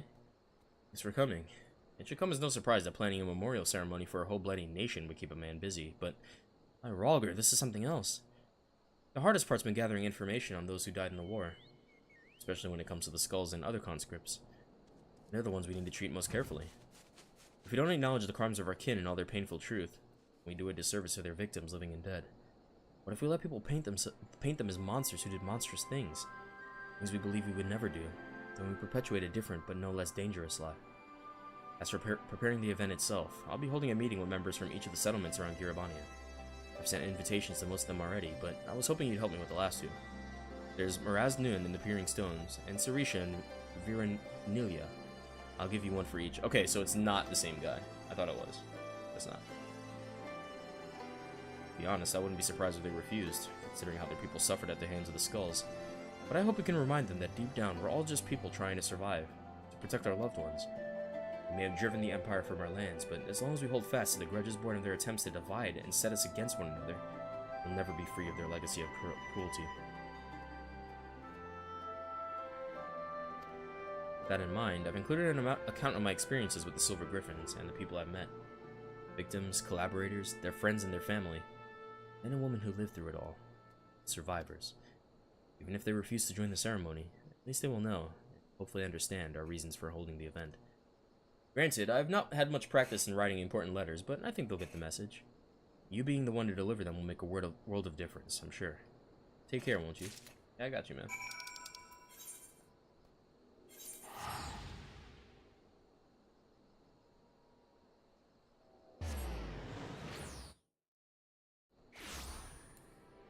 We're right here. Alright, Jason Mraz. What's up, man? Greetings, my friend. It has been too long since we last spoke. What brings you to my village? The weight of the words within is almost tangible, in addition to the weight of the paper itself.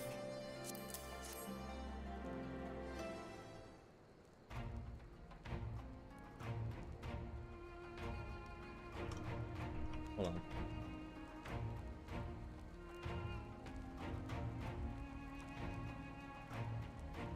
So the rumors are true. You need not read this letter in full to know its contents. I understand that Ragnfried's volunteers are working to support the families of those lost in the war, which few will deny is a worthy cause, to include the relatives of the Crania Lupi. Skulls watch the Empire slay us in our thousands, and still they turned their cloaks and fought for our oppressors. You would ask us to mourn the deaths of these curs alongside their victims.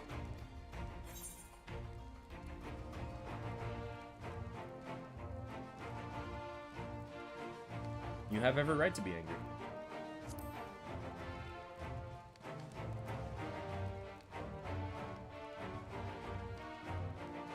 To dismiss it out of hand would be discourteous.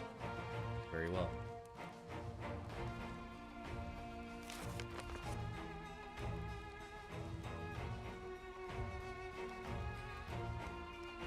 Family. As Nun, my tribe is my family. I know all too well the responsibility that brings. I would do anything to protect them. Anything. Loyalty, pride, conscience, my very soul, all are meaningless if I cannot ensure the safety of those I love. I suspected some skulls had been faced with the self-same choice, but to see how their kin suffered, I cannot say I do not understand, though I wish that I did not. Crimes will never be forgiven. It cannot be, but I, and any others who are willing, can offer our prayers for these tortured souls and the men they could have been.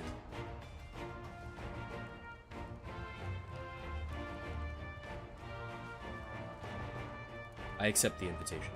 Not on behalf of the M tribe, but as Miraz Nun. Though I will...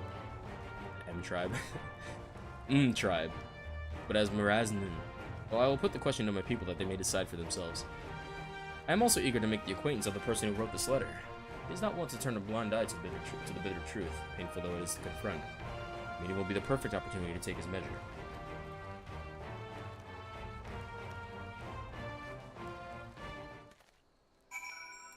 Bum, bum, bum, bum, ba-da-bum.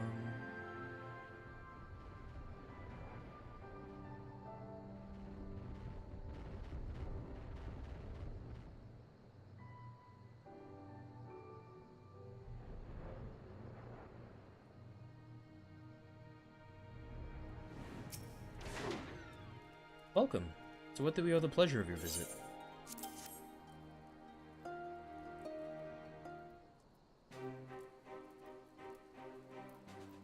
Then it is as I suspected. There have been rumors that such a ceremony would take place. Although you have traveled far to make this invitation, I must decline. I cannot mourn the loss of the fallen if the Craniolupi are to be counted among them. But like the Kalyana, they chose to aid the Garlean oppressors, killing and bleeding for those who would pillage our lands. Cowards and traitors all. And are we to assume that the Kalyana who died fighting for the Empire will be honored as well? So, that is all the more reason for us to refuse.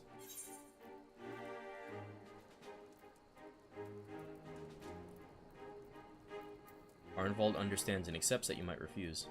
His only request was that you read his account and then decide.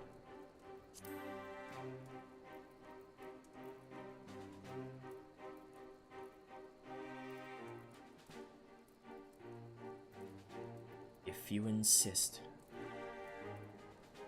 It's not about me. I'm just the messenger. This is Arnvald, you know? They have to believe in him. They can't believe in me. So, you know, we get lucky and people will show up. No one was spared suffering in the occupation. Not the resistance, not the collaborators, not the families of both. No one. That so many would die in shame and ignominy, having sold their souls only to lose everything. The tragedy and the lesson.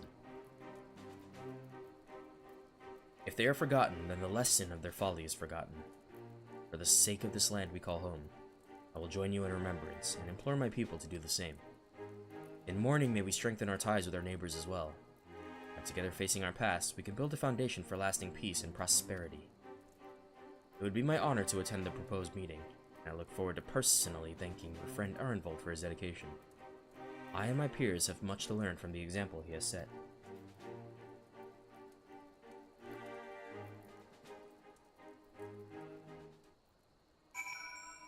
Cool.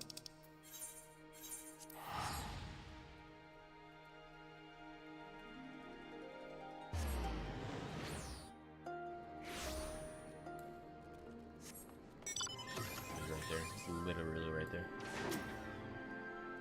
So, how did you fare in the fringes? They said that about me? It's rare for me to get such glowing praise, especially from renowned leaders like Sarisha or Miraz Nun. More importantly, though, they agreed to attend the meeting, and I've got you to thank for that. After all, I imagine it's hard to turn down an invitation when it's hand-delivered by the Warrior of Light himself. Before I get ahead of myself, though, I must remember that this is only the beginning. Bringing everyone together is one thing. Coming to an agreement on an extremely divisive issue is a different kettle of fish entirely, as her Grace was quick to point out. But as she's taught me, if our cause is just and our hearts are true, those of like mind will surely answer the call. And answer it they have. There are bound to be differences of opinion. I'm sure there's nothing we can't overcome if we put our minds to it. To that end, I was hoping you could join us, if you've got the time to spare. There are still a few loose ends Ragenfried and I need to tie up beforehand, so we'll meet you in the palace as soon as we can. Just having you there will make a world of difference. Absolutely.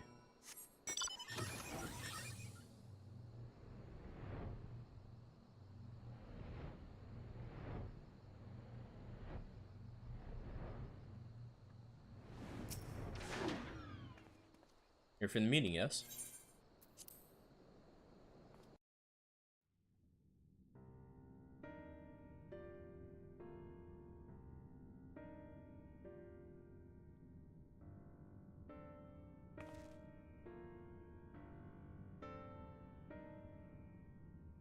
So, we all agree upon the importance of the ceremony. We recognize that the inclusion of the Craniolupi will be distressing for many. I too lost family at their hands, and I would never ask others to forgive and forget. But for all their crimes, they were Alamegans, just like us. None made the decision to side with Garlemald lightly. They had a choice, and they chose to betray us. A lot of these guys are quest givers. I recognize these guys. I don't remember exactly what quests they're from, but I recognize a lot of these characters. Who among us have not made difficult choices for kith and kin? And do not forget that Fordola chose to stand between us and a primal. What does that have to do with it?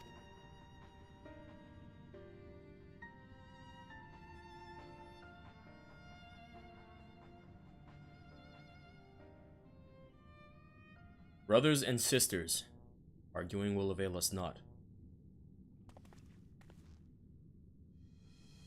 The fate of Alamigo rests on my shoulders and yours, on those of every man, woman, and child that calls these lands home. To uphold our honor, to strive for prosperity, to protect our loved ones. We all know the weight of these responsibilities.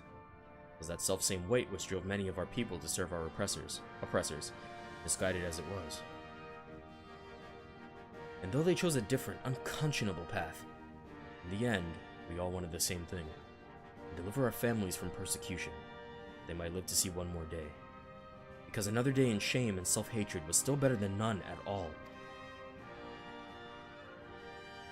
The regretful dead are survived by their despair. A despair which threatens to drag us all into an abyss from where there is no escape. Know that it surely will if we welcome it into our hearts out of disdain for those we cannot forgive. But we Alamegans will not be so easily defeated. We will stand united and conquer this menace.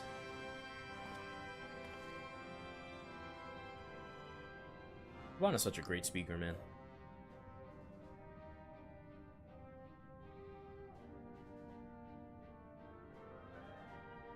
Every Alamegan who fought and died did so in the hopes that one day we would be free. And we are free. We are free. By the blood of our fallen brothers and sisters, we are free. Free to lock away the pain and pretend it has no power over us, until it festers and takes us in our beds. Free to lay it bare and let it breathe.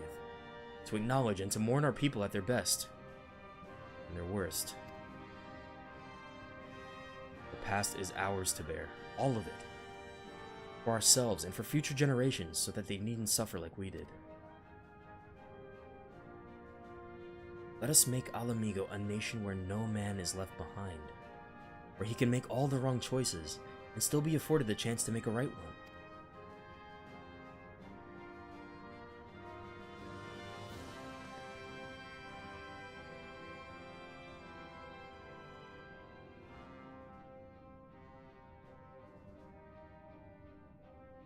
My man just impressed Ralban, bruh.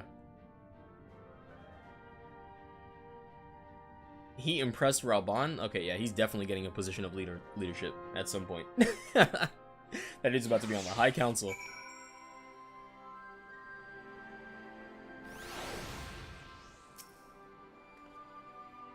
That went better than any of us could have hoped for. You have my gratitude for your part in the proceedings, but we both know who the real hero of the day was.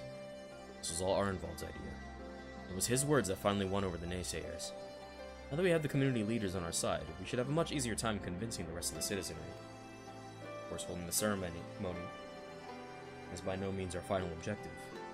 No matter what we say, some will refuse to attend. It is my hope, however, that it will still serve to provide a measure of closure for us all, and to ease the plight of the vulnerable and ostracized. Speaking of which, you will recall the incident with Ferdola and Alegana. The young girl she saved and her mother wish to thank her personally. Considering what happened last time, though, I have reservations. It would be a valuable opportunity to present a former skull in a more positive light. On the other hand, I don't need to tell you how unpredictable she can be. That's before taking her echo into consideration. That's a conversation for another day. Go and get some rest. You've earned it.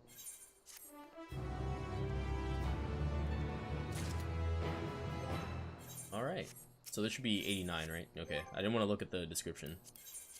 Let's go back to Doma.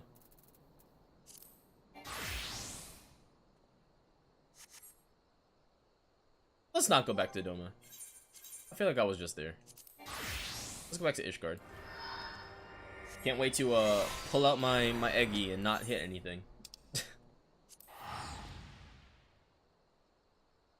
Look, I'm being kind of lame about it. Like the story to me is enjoyable, but it's just I want to like hit something. You know?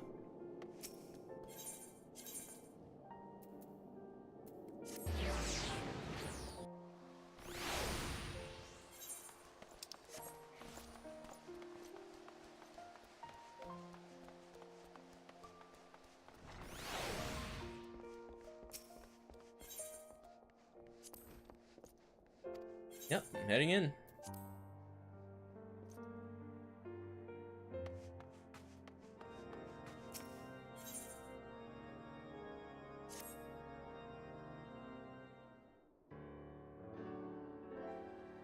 Haze, wherever a sight for sore eyes.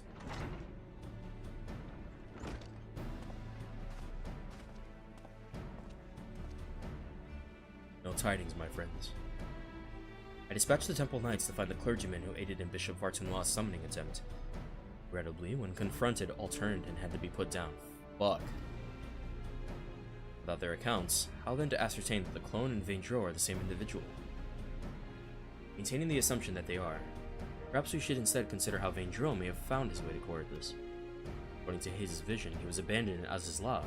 But what did he do afterwards? There's no way he fucking crawled from the clouds down to the ground. And there's but one way to ascertain the truth. We follow his trail. I mean, I guess he could have grabbed an escape pod from the mothership? I shall go and search for the clone in Azizla. If he is still there, then we are dealing with a different individual. Also, he's still there because it's in the stratosphere. He did not crawl off of that. A splendid idea. You leave the floating continent in your capable hands. Meanwhile, Haze and I shall retrace Vaindro's steps, once he first appeared. One being found in the Central Highlands, he was taken to Camp Dragonhead. Let us begin by making inquiries there. I mean, he could have found an escape pod, but, like, did the Alligans just leave an escape pod intact for, like, multiple years? Multiple eons? I guess it's not eons, right? Alligans lived a couple thousand years ago?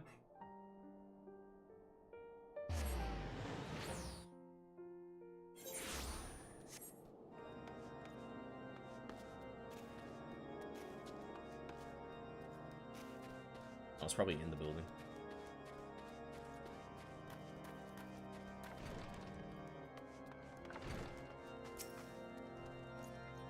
Ah, it is ever an honor to receive you. What brings you to our humble camp this day? An injured man who was found out in the wilds. Yes, I know the one. Oh, yes, I know the one. I was with the patrol that chanced into him north of here, at Providence Point. He was unconscious in a bad way, and we hurriedly bore him back to camp. After doing what we could for him, we sent him on to the city. Hold on. I also want to talk with the Menelain and Anara. Well, hello, my good fellow. We certainly have had the most remarkable of adventures in Garlemald, which I've been explaining a great deal to Anara ever since my return. I only wish he could have been here with us. Lord de Menelain's spell of absence afforded me time to return to my writing. I must admit that life was rather duller without him, though not necessarily for the worse. They remind me of Don Quixote and Pancho.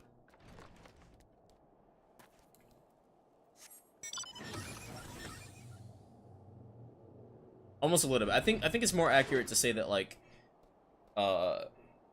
Hildebrand is closer to Don Quixote, just as a detective. But what's her face isn't necessarily Pancho. She's not like a voice of reason. She's just as insane as he is. Investigating the stranger we found, are you? I wasn't involved myself, so I can't tell you much about the fellow. In case it is of interest, earlier the same day I caught sight of an airship flying dangerously low. It soon disappeared into the brewing snowstorm looking none too steady. Okay, so he did find an escape pod.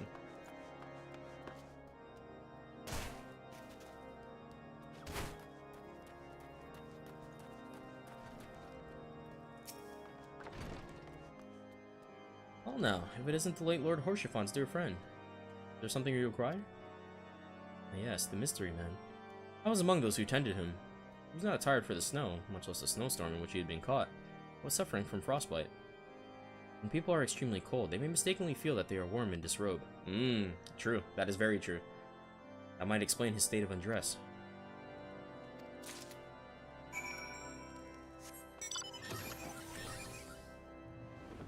Yeah, it's a trap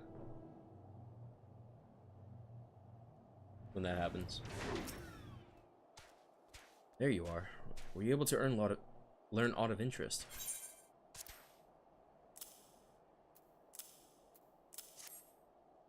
Mysterious man found collapsed after an airship was seen flying low. Yes, the accounts I heard are consistent with yours. I, for one, am curious about the fate of this unknown airship. To that end, I have arranged a pair of black chocobos for us, more efficiently to scour the area. We shall continue our search to Providence Point, where Vaindro is said to have been found. I mean, I can't, like, you know, do it on my own. Look, I mean, you're looking at me in the sky. Fine.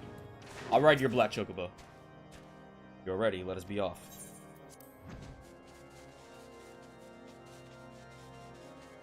I imagine in Heaven's Word, getting a black chocobo was a lot more significant than it was, or than it is like now that you could fly everywhere, and that every mount can fly.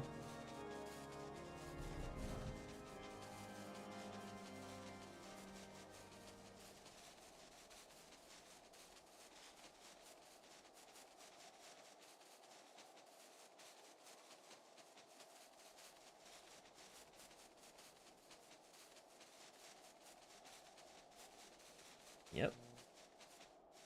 Nothing so far. Let us continue northeast.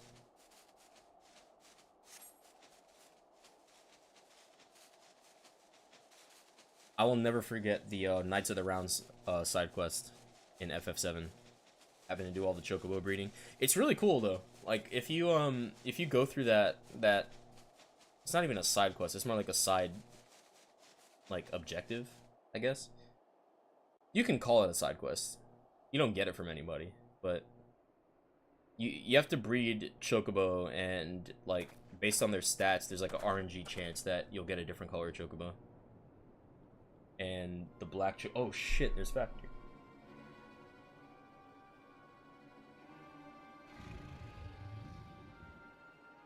That's a blasphemy?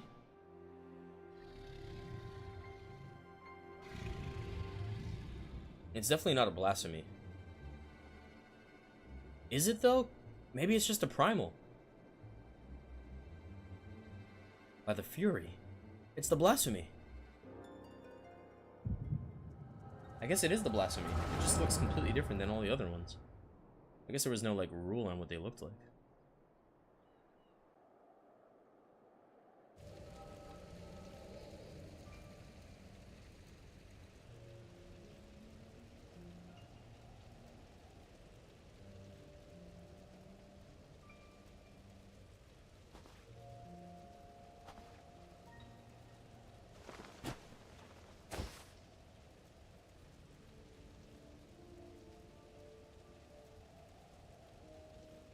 His Eminence must protect His Eminence.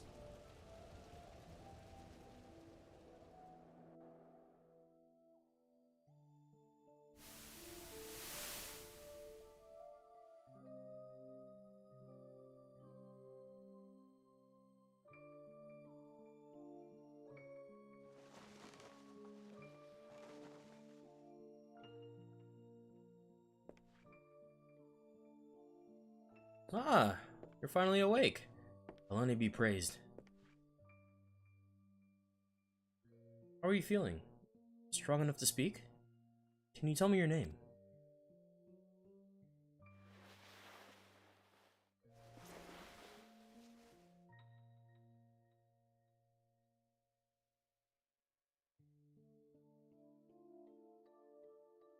My name is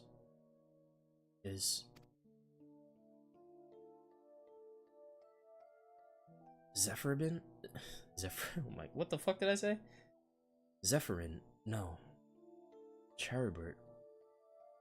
Was it Valguin? Paula Crane? So many names, swirling in my mind, and voices that reject them. Is there none they will accept?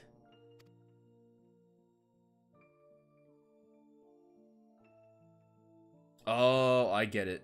So he was trying to, because this guy is created as a result of the summoning of the Knights of the Round, but they didn't have enough ether. He has like 12 personalities inside of him. And all of the names are true. All of the names are correct. But at least they're in his mind, but like Like it's rejecting all of them, and it's gonna settle on one. Are you all right?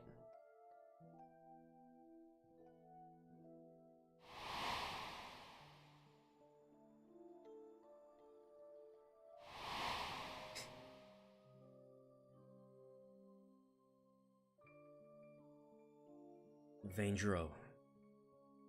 My name is Vaindro.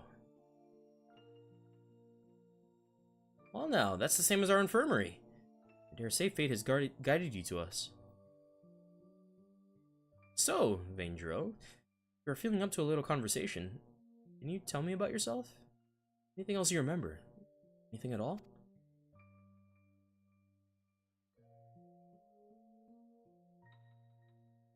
A proud son of House Zamail.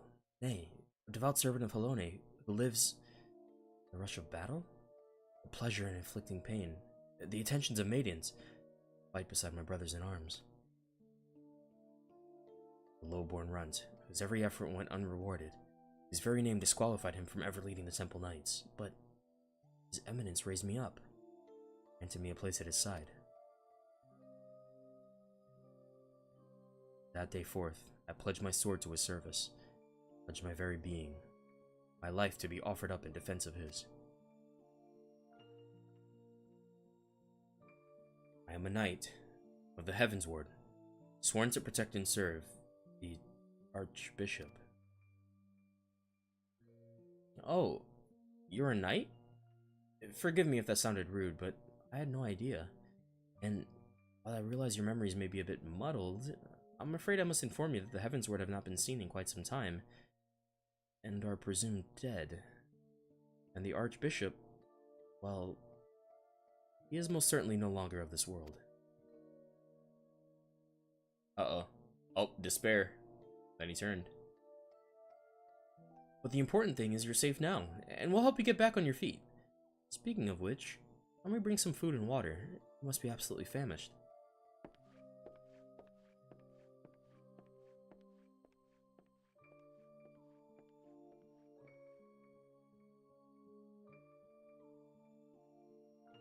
Archbishop?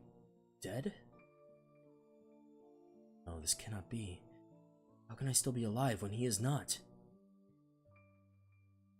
I must find him.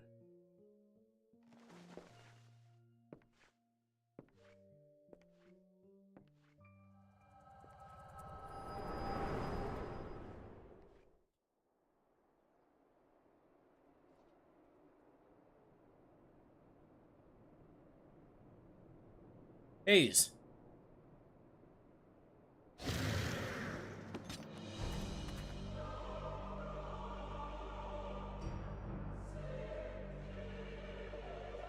For the glory of King Thordan.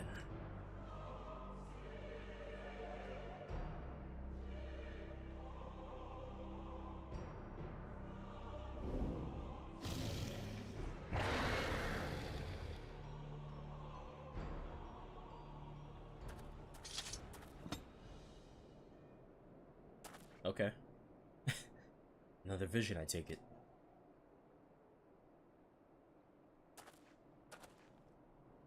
Let us make for Ishgard. I expect that Lord Artoirel will return soon, if he is not already, and we should both be glad to hear your tale.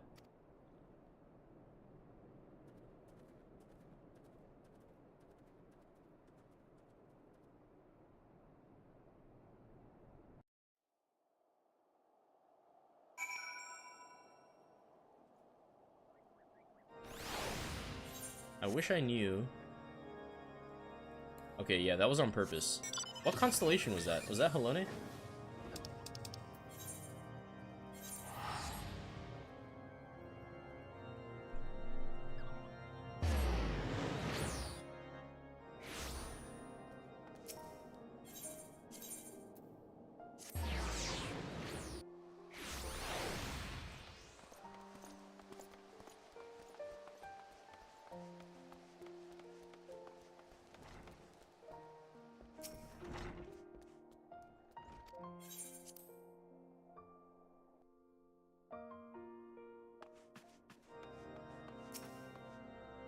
Ah, Hayes. I pray your search was more productive than mine own.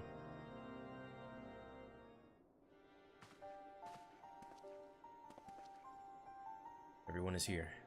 Excellent. So we were able to find our clone in Azizla. Nay, not but the discarded Ascalon remained.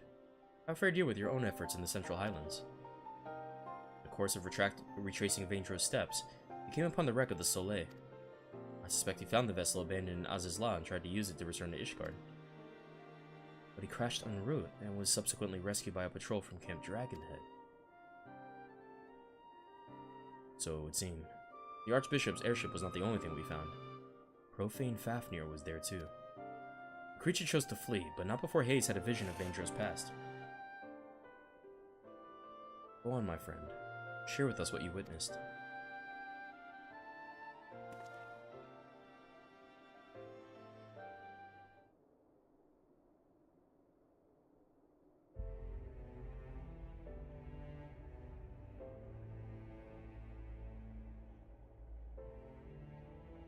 All the pieces fit.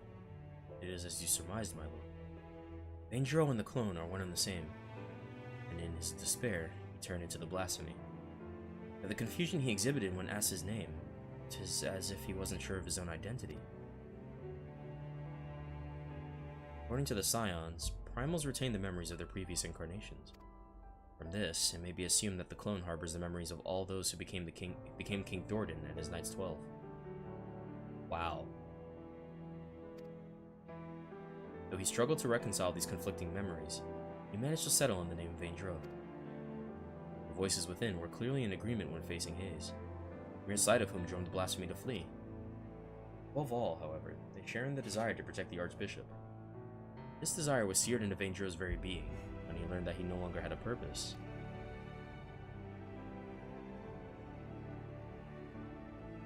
The Heavensward took up arms against us, Ishgard. By their hand were we robbed of one of our finest knights, a dear friend. And so I would not wish such a terrible fate upon them. The selfsame fate inflicted upon full many clergymen, the fate I fear ordinary citizens will succumb to if we fail to act. People will not soon forget the betrayal of our church's leadership, or should they? But absent the comfort and stability once afforded to them by the institution, many have become lost and are all too vulnerable to despair.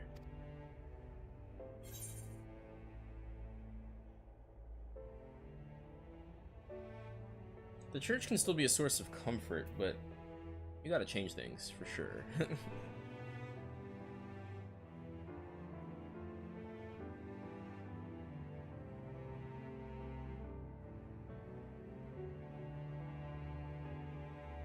No. I think the whole...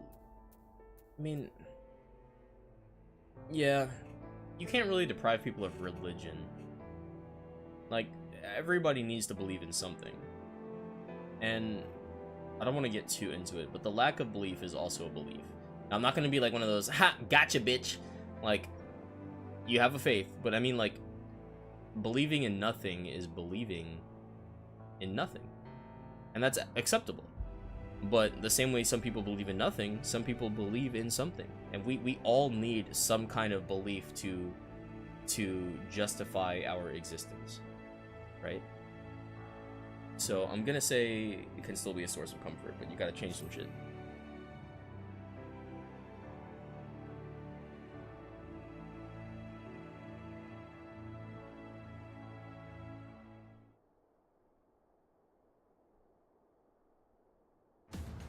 Damn! Hey, don't jump scare me like that, man. I thought as much myself, my friend. But to hear you say it as well. Indeed, when the ground upon which we stand crumbles, we must find the strength to move forward, even should it cause us pain to do so. Lord Artoriel, the next house session, I shall call for an... What the fuck did you say to me?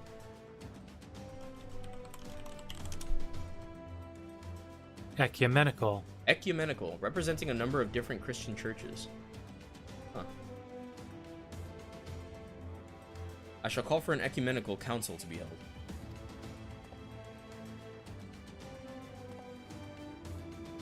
My lord, such a gathering is reserved for...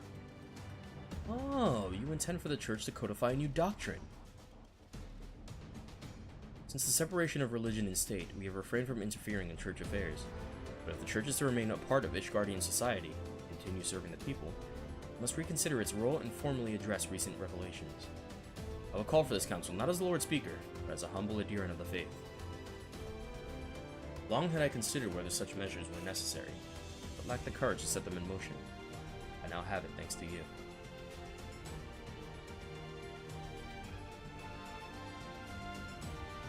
I shall tend to the necessary preparations at once. Among other things, we must reach out to those of the clergy who are amenable to reform. I ask for your patience in the meantime. No problem, man. You got it.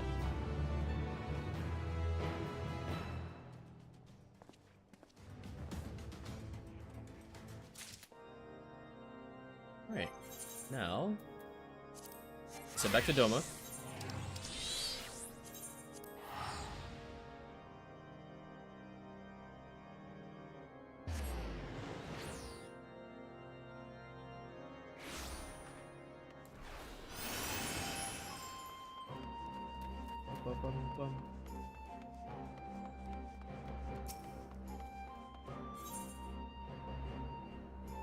Yugiri appears armed and ready to lead the Enclave, which can only mean one thing.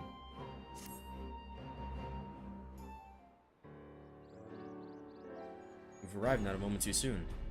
Blasphemy has been sighted on the coast. For mercy, there are no reported casualties as of yet.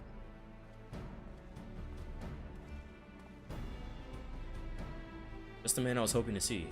No sooner had we cast wide our net than a Confederate messenger was at our door. If you would join us, Rasho awaits our arrival at Erokuro.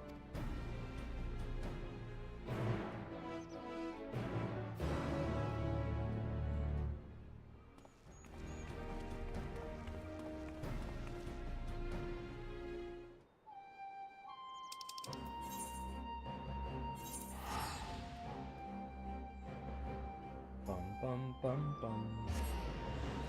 Bum bum bum bum.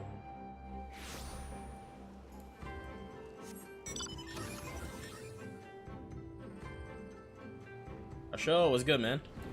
You gonna tell me how you don't get muddied in our affairs and then help anyway? That's how it usually goes.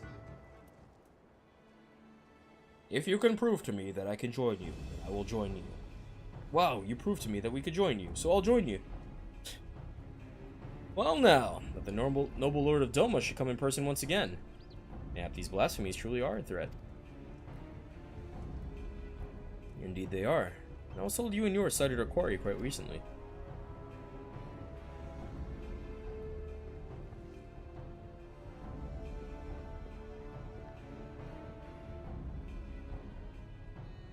Aye, that we did.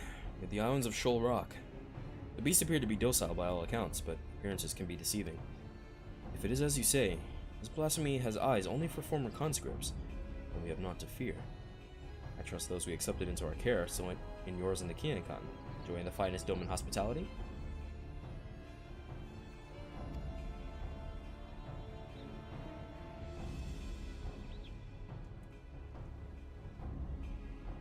Anyway, I know not why I came to the Ruby Sea, nor why it remains idle. But if we act quickly, there's a chance we can take it unawares. I propose we divide our forces. If you're willing to go ashore, we'll take a ship and circle about the islands. First to find it, we'll have the honor of the kill.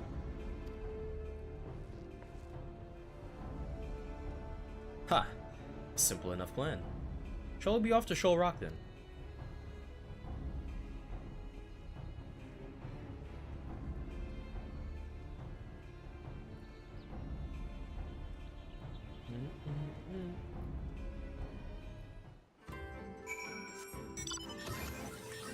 Isn't this a race? Y'all just gonna sit there? Alright.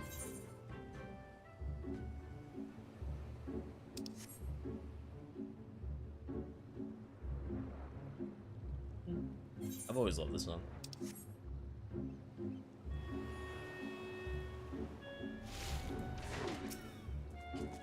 Make ready, Hayes. Should we find the beast first, we must be prepared to strike at once. This is where the blasphemy was last sighted. Fates are kind, this will all be over soon.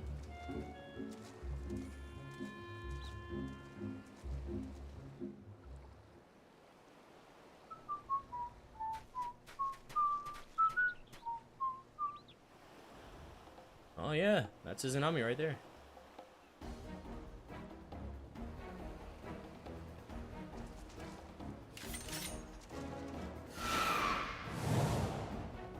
She didn't open her mouth.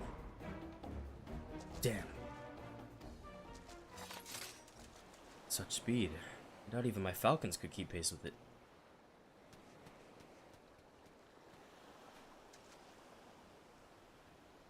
Don't tell me that's the blasphemy flying off into the distance.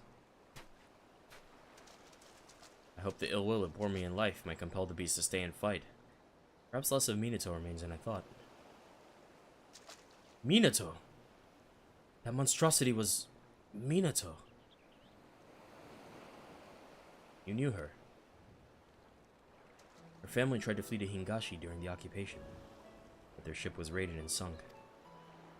When we happened upon the wreckage, she was huddled between her parents on a piece of flotsam, desperate to keep warm, but they had long since grown cold. We took her to Unokuro, where we nursed her back to health. Imagine what horror she must have witnessed. The mere sight of our weapons was enough to make her start screaming. She was clearly unfit for our trade, so we sought a village that might take her in. Isari was that village.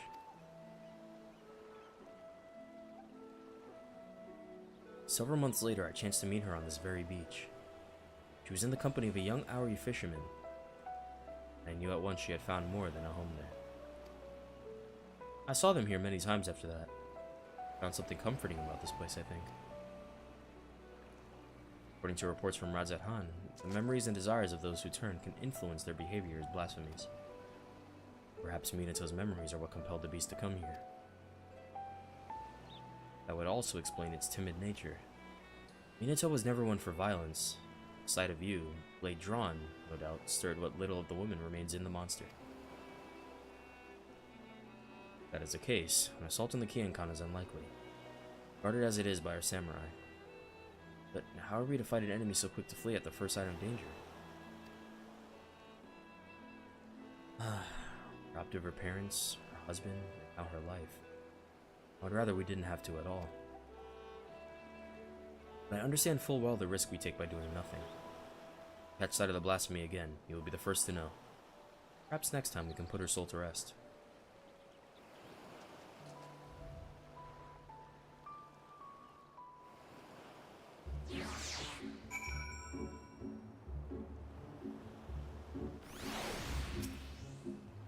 We scarcely had time to draw our weapons ere it fled. Perhaps we must reconsider our approach. There's enough to do now but bide our time. Let us return to the Enclave.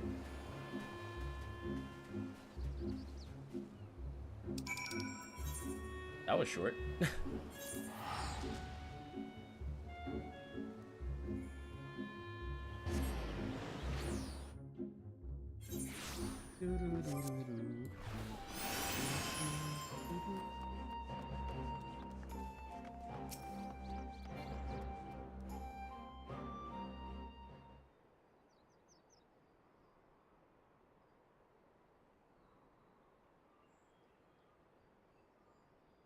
Given what we have learned, it seems likely that the blasphemy will return to Shoal Rock. Knowledge will avail us not if we cannot prevent it from escaping again. Uh-oh.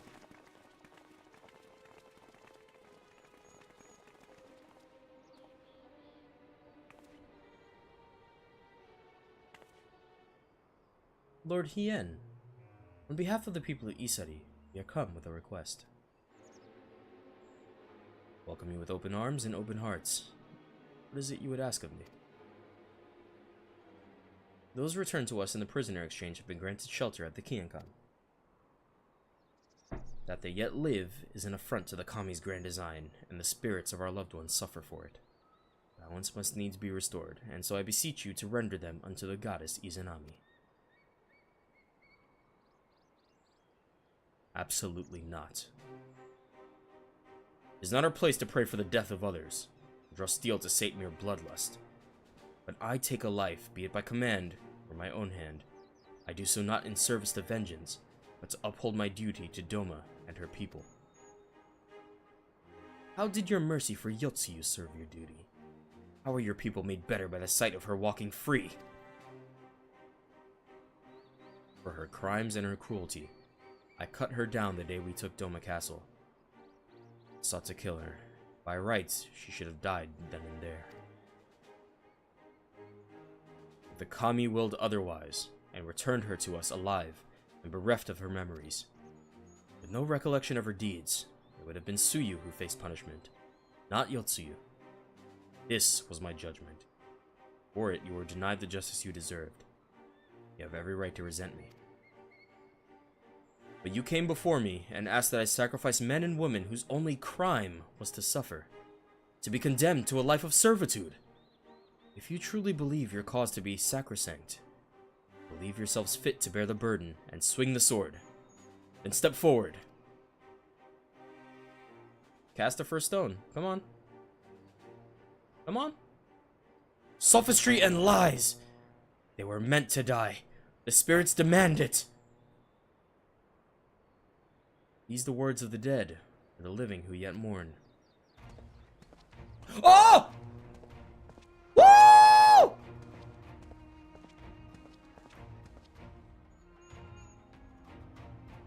It's the homie!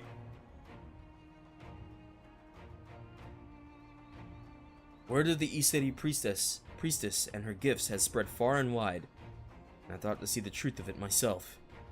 By coincidence, I crossed paths with a traveler hailing from the selfsame village, who had a mind to return as well, but alas, could not, and so he bid me deliver a missive in his stead.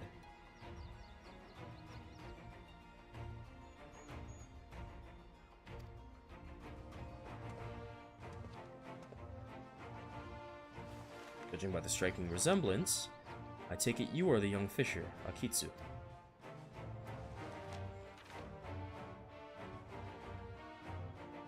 This is a letter from my father. He was severely wounded in battle, but expects to make a full recovery. He's alive, but that would mean...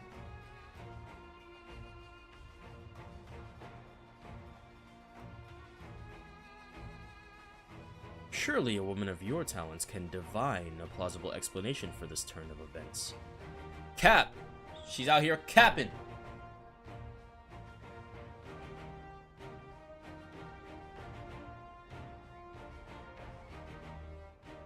You shall pay for this contumely.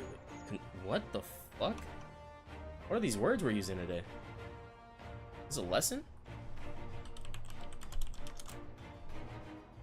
Contumely. Contumely. Oh, I was kind of on the right track. Contumely. Insolent or insulting language or treatment. Huh. You shall pay for this contumely.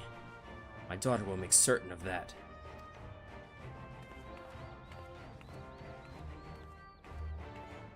What are you gonna do? Ride her into battle?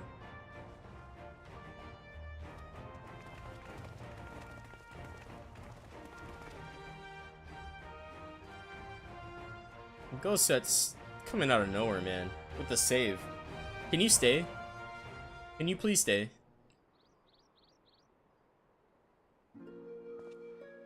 Like, I've unlocked you. Like, you have to stay now. Apologies for the abrupt and otherwise unannounced arrival.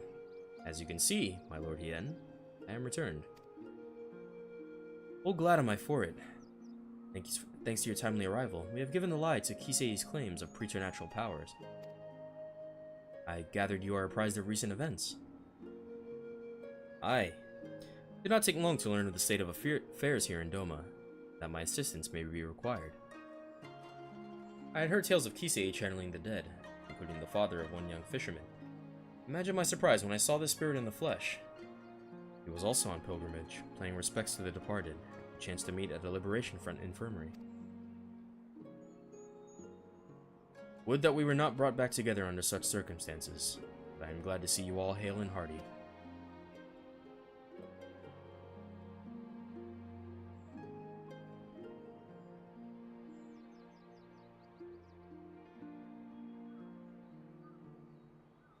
There's a big ass smile on my face.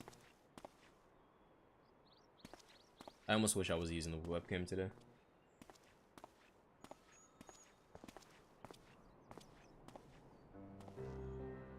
Tonbo, is something the matter? I I wish to apologize, Lord Hien. It was wrong of me to say the things I said. I understand nothing can bring back my father, but I was so angry, Please, Tunbo. You needn't apologize. It's just, my brother was always so brave. Father's death was more than he could bear, and it turned him into that monster. He wasn't brave enough. What chance do I have? We wanted to perform the rites for Father, but the body was never returned to us, so... Not that I blame you for that, Lord Hien. I understand nothing could be done.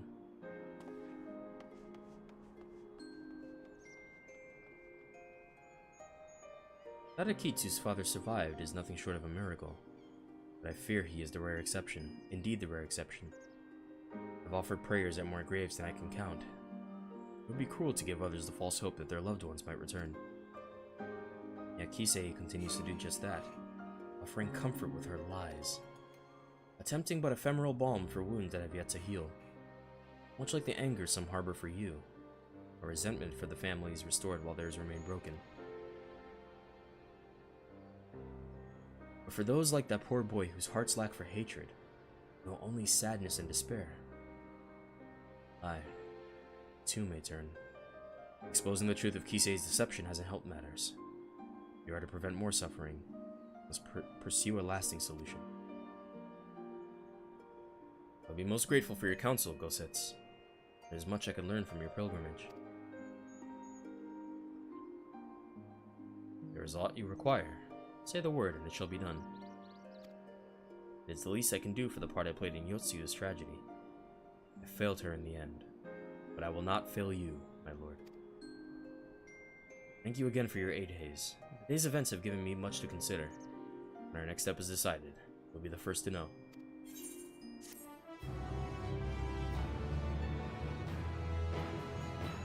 I'm glad I did the role quests.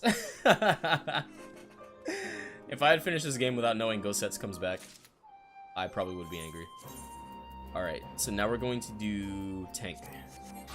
Let's head back to Gritty.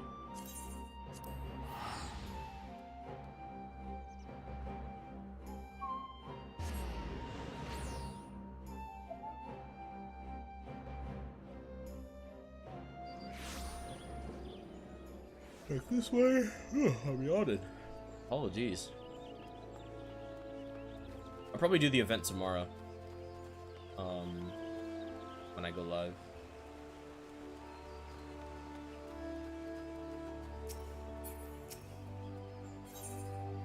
A pact proven. Haze, the Elder Seats here has grown strong enough to receive visitors. Come, we must go to Stillglade Fane at once.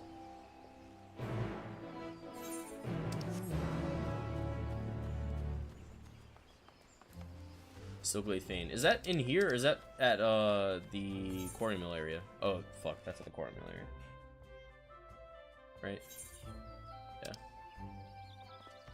Oh, no, it's here, it's here. Okay.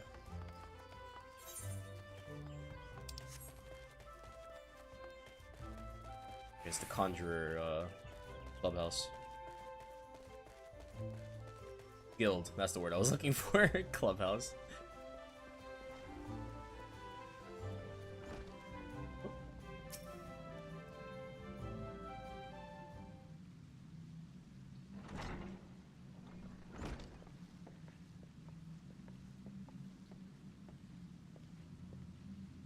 Elder Seats here. Fills my heart with joy to see you in better health. I'm gladdened by your presence as well, my friend. Unless you wonder, know that the conjurers found no trace of the poison in my humors. If you're ready, I will resume our search for Glepnir. May be up to the task, but you are not. It is one thing to engage in conversation, quite another to go gallivanting about the 12-wood hunting a blasphemy. I am aware you are a conjurer of surpassing skill, and would not presume to gainsay your judgment. But have my wounds not healed? Those visible to the naked eye, perhaps. I worry that the strain of your communion with the Great One has taken a toll on you in ways you may struggle to perceive. The Great One is a being of purest ether. You are exposed to its unbridled despair, its raw terror. There may be consequences. I am aware of that, but Glepnir must be stopped. Until the blasphemy is laid low, people will continue to die. How am I to carry out my duties cloistered here? How am I to deliver the forest and its people from this despair? 'Tis your duties that demand you remain. I understand your frustration, but if you were to fall in battle, your guiding light you bear were to fade, and all Gridania would be lost.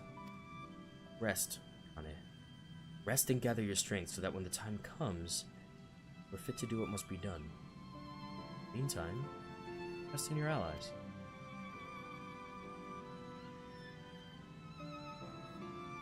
You are right. That said, I see no reason I cannot join in planning our next step.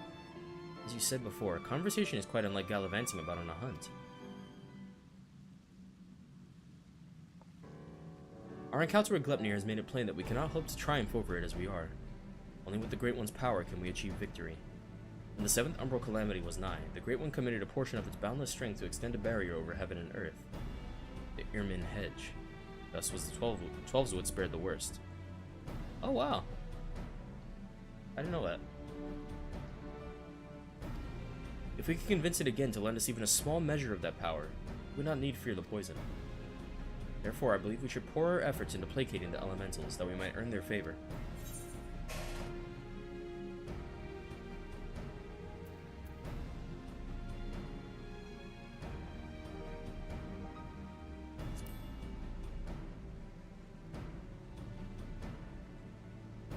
Ah, of course.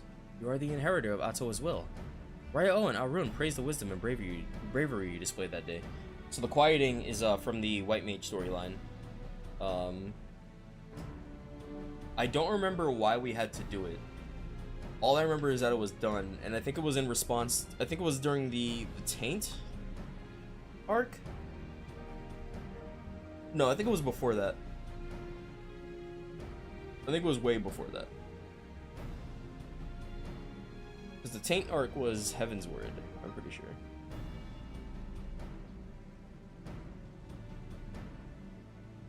Oh no, I think the Taint arc was Stormblood. Actually, I think Heaven's Word was the one with the. Why don't you guys leave the forest? So I think the quieting was either Heaven's Word or before that. Raya Owen, Arun praised the wisdom and bravery you displayed that day. Indeed, we were very nearly overrun by the creatures the Great One called to its defense. But this time is different. The Great One quakes with such fear that it cannot even bear to behold its enemy, let alone fight it. So we must first find a way to dispel this fear that binds it, and reassure it that together we can defeat Glepnir. Only then will it hearken to our words.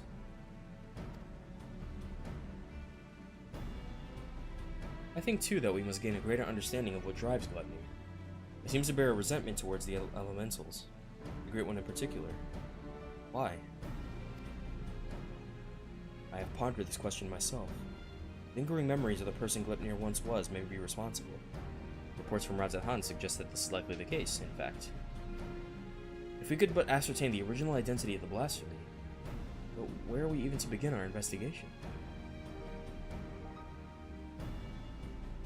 You were granted a vision of Glepnir's past, and I was there? Then I may know who he is, or was. As do I, the boy who trained alongside Kane in her youth. Isura Supin. After all these years, is this what became of him? Ah, you mentioned him briefly before. Were you close?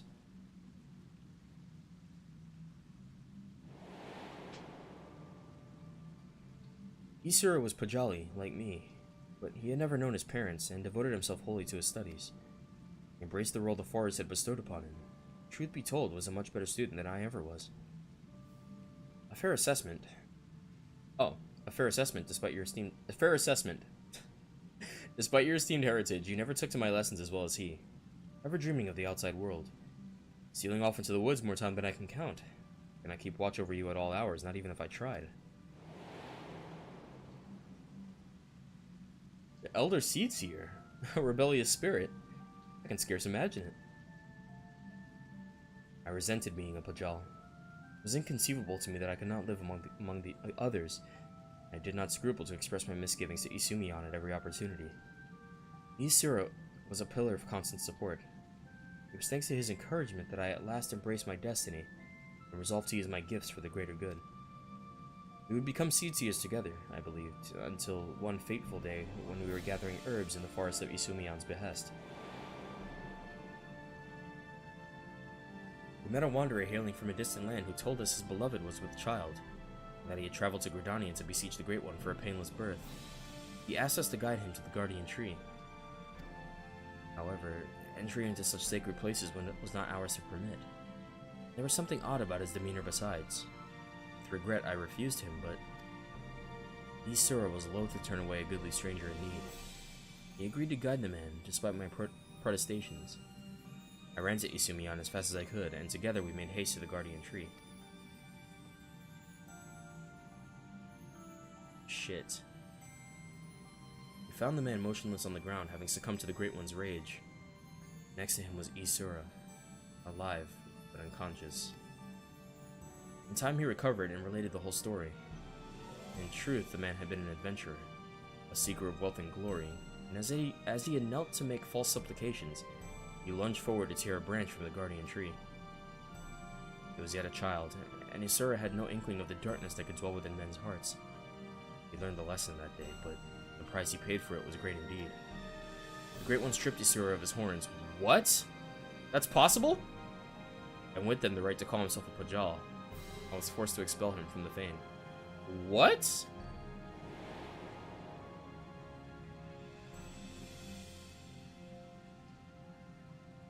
I never saw him again, nor heard a word of what had become of him. And not for lack of trying. Despite his hardships, he did remain in the 12s all this time, or did he remain in the 12s all this time, I wonder? He dreamed of naught else but becoming a seedseer, of a life in service to the people in the forest.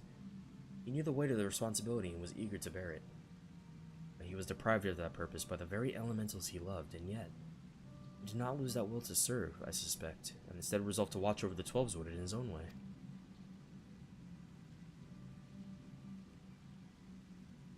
I shuddered to think what could have hastened his transformation into Glepnir, as if his life was not harsh enough.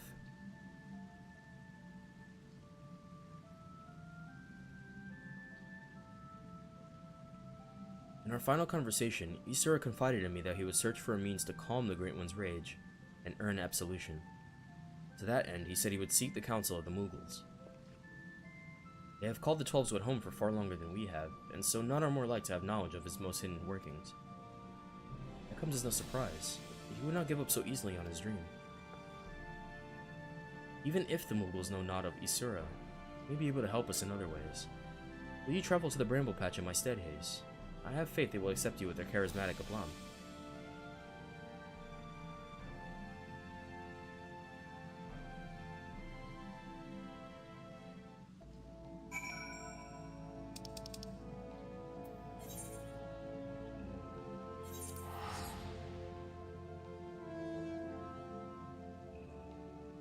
What's happening in chat?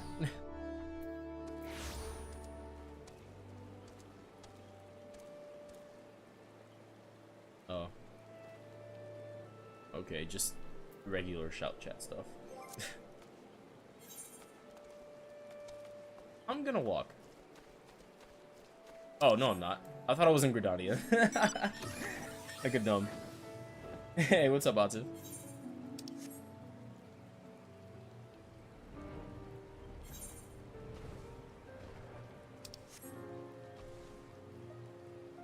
Hold on. Okay, volume's good. It's kind of low in my ears.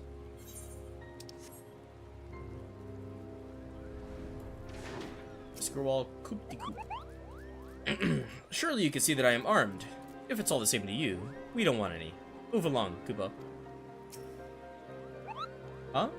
Quite a peculiar face you have. Quite a peculiar face you have, Kupo. Familiar too. You wouldn't be the self-same warrior who gave the legendary move, would you? Hayes, was it? The very same. Aha! It's an honor to meet you. Allow me to thank you personally for bringing that silliness to an end. Pukwa Pika's the name. It brings you to our neck of the 12's wood. Why, what a pleasant coincidence. We were just discussing how we ought to go about calming the elementals, Kupo. That blasphemy with the dreadful horns has got them on edge, and for good reason. I've had to ask my personal guard here to sleep with one eye open. This is a big dude. In case you haven't noticed, the beast corruption has been spreading all throughout the woods. Needless to say, we've all got to stand up and put the 12s to rights. Raya O suggested that the Mughals contribute by scouring the forest for even the smallest signs of taint. Have to cleanse it before it gets out of hand, you know. Difficult and time-consuming work, but if it's in service of the forest, then we'll do it gladly, Kupo. Hey, I know you! Oh shit, are you literally the paladin from Mogulmog? Hey, I know you. You're the adventurer who gave me some of my finest scars. Koopty Koop of the Mughals Guard.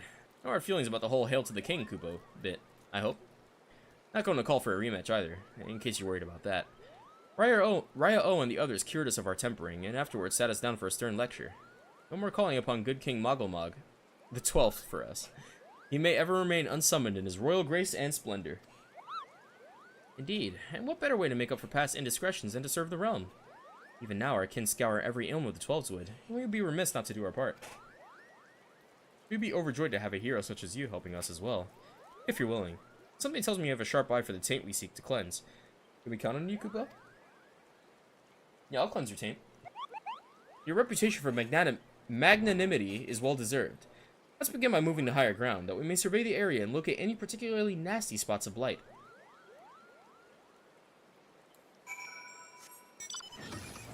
To this day, I don't know how to do that fight. Oh, fuck you! Fuck you. Is this the... That's funny. Oh, you were able to make your way up here after all. I was worried you'd be stuck. Apologies for leaving you behind, but it's so easy to forget that your kind lack wings, Koopa. Now then, where was it?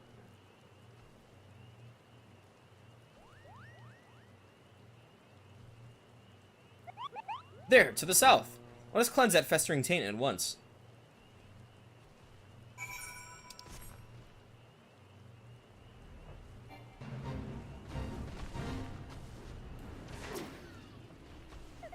The grass here is so brittle, Koopa.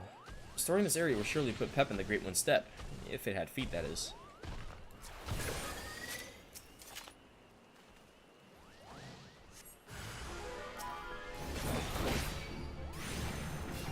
I'll cleanse the fuck out of this taint.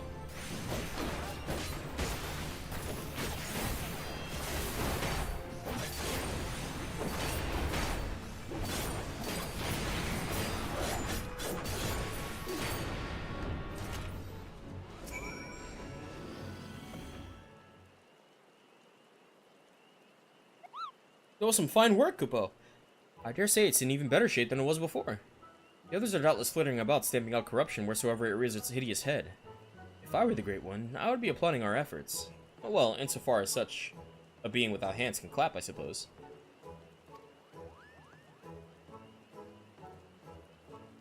How goes the taint cleansing, Koopty Koop?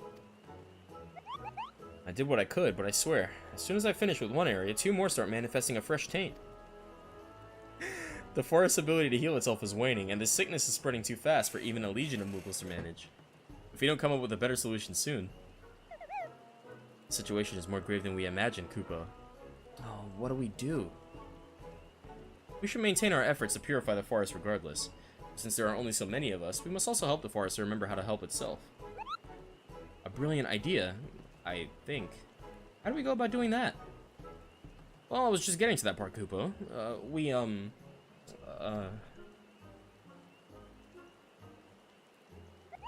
I've got it! You performed the friending. The... friending? What in the name of good King Mogulmog the 12th, may he shower us with loving compassion and Koopa nuts, is that? Truth be told, I couldn't remember the ancient rite's name, so I just made something up on the spot, Koopa. Well, let's forget about that for now and move on to the stuff I do remember.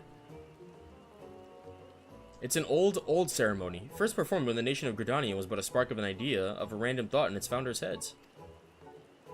They knew that if they were to establish a home within the 12's wood, that they would first have to entreat the elementals for permission. So, a mage in their company found and cleansed a few sources of foul ether, planting saplings in their place, and consecrated the soil with a prayer to show the forest the purity of their intentions. Huh. The elementals were so taken with his display that not only did they permit his people to settle within the forest, they also bestowed upon him their blessing as proof of their new covenant. Kupo. Ah, I remember now. The Gridanians still honor that agreement to this day. For every tree that is cut down, a sapling is planted. So if we follow history's example, we can soothe the forest's pain and also nourish it with new life. That's right, Kupo. Oh, but I wasn't finished with the story. Remember the mage who planted those sacred saplings? He was none other than Jorin, sire of Ohok Pota, the very first Pojal. From that day forward, the elementals would bless a select few Hurries with horns, favoring them with their fellowship. Whoa, lore! Look at that! The Pojal were exalted by all the peoples of the Twelveswood. Even we Mughals look upon them with awe. And that's how it all began. Wow, okay, so they're here. Interesting. Is something wrong, Kupo? You have a strange look on your face.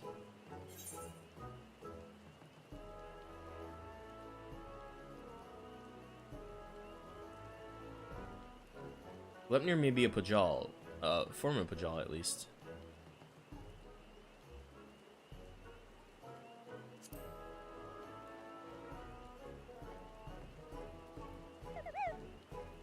How dreadful, Kupo.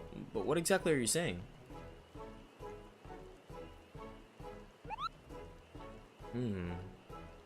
So the man you think may have become Gleipnir was a Pojal stripped of his blessing. And the blasphemy kills are the poison that manifests symptoms that resemble those of the creeping death. I feel sorry for this Isura. To love the elementals only to be shunned by them. To be surrounded by the beauty of the Twelveswood and know that he was forever an outsider. All for a child's mistake. That despair could have easily turned him to turn, and this poison that preys upon those who bear the Twelveswood blessing, the Hures, just like the creeping death one did, might be another manifestation of that despair. That would explain the elemental's unease, Kupo. We must redouble our efforts to plant saplings, or they might never speak to us again. Indeed. Well, first things first, we must gather as many saplings as we can. Hayes, wait for us at the Adder's Nest and make ready for a long and back-breaking day. Oh, fuck.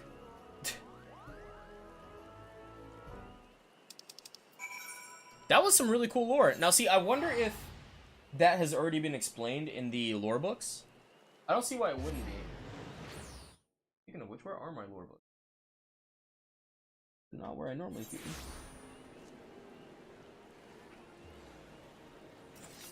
Well, I'm gonna have to look for those.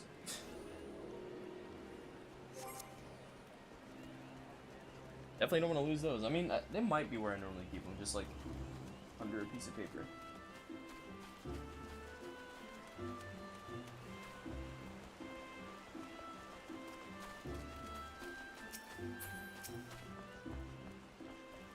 Welcome back, Hayes. Did the Mughals have any insight into our problems? A reenactment of the ceremony which laid the foundation of Gridania. A fitting plan given the gravity of the threat our nation now faces. As ever, there is much work to be done before we can even begin. While the Mughals gather saplings, we shall continue to scour the Twelveswood for new beasts that must be purged. Let us pray that the Elder Seatseer regains her strength quickly as well. For now, take a rest, my friend. It is a rare indulgence these days, and one you've earned 1,000 times over. Alright, and finally, we're going to do the last ninja one in this set.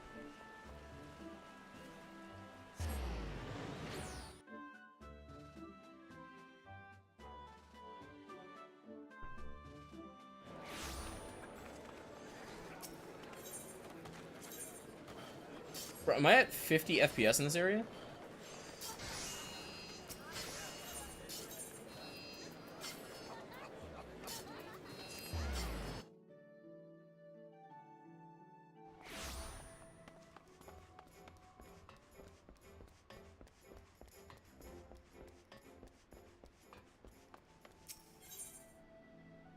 The Secretariat has urgent news for you. Grave news, Hayes. We've just received word that the Candlekeep Key is under attack. It would seem the crushing tide has struck again. The Admiral asked that you deploy the company of heroes at once. Our man here will act as your signaler. A company of heroes is awaiting your orders.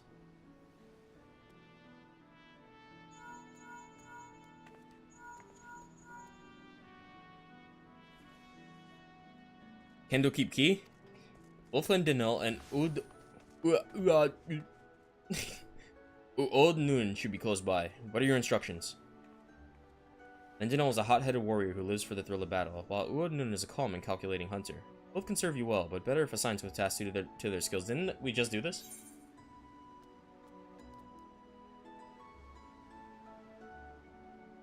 Oh, Lendinel, okay. You drive the tide away.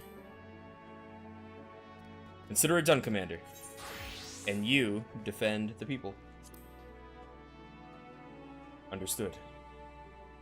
The rest of us will head there at once. I'll tell the Admiral you and the company of heroes are on your way. Godspeed.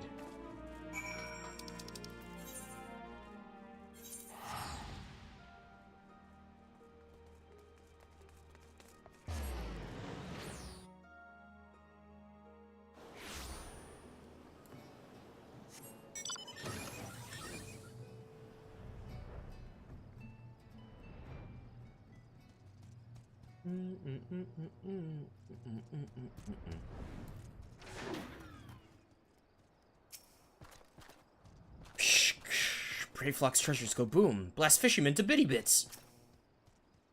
Good to know my colleagues haven't grown rusty in the years since we disbanded.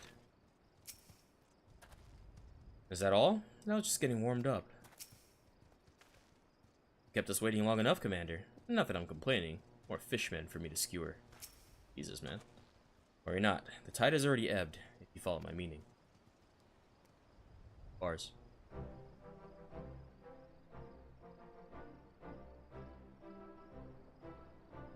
Perhaps you're curious how your men carried out your orders. You'll be pleased to hear that Landinel led the attack with his characteristic aplomb, dancing amongst his foes with such speed and ferocity that were dizzying to watch.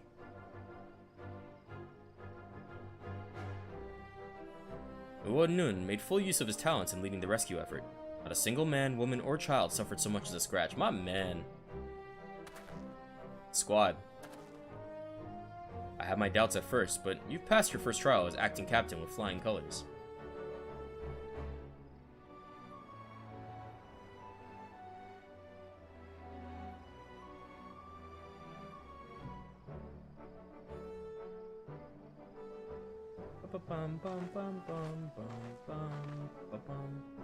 Battle is over, I see.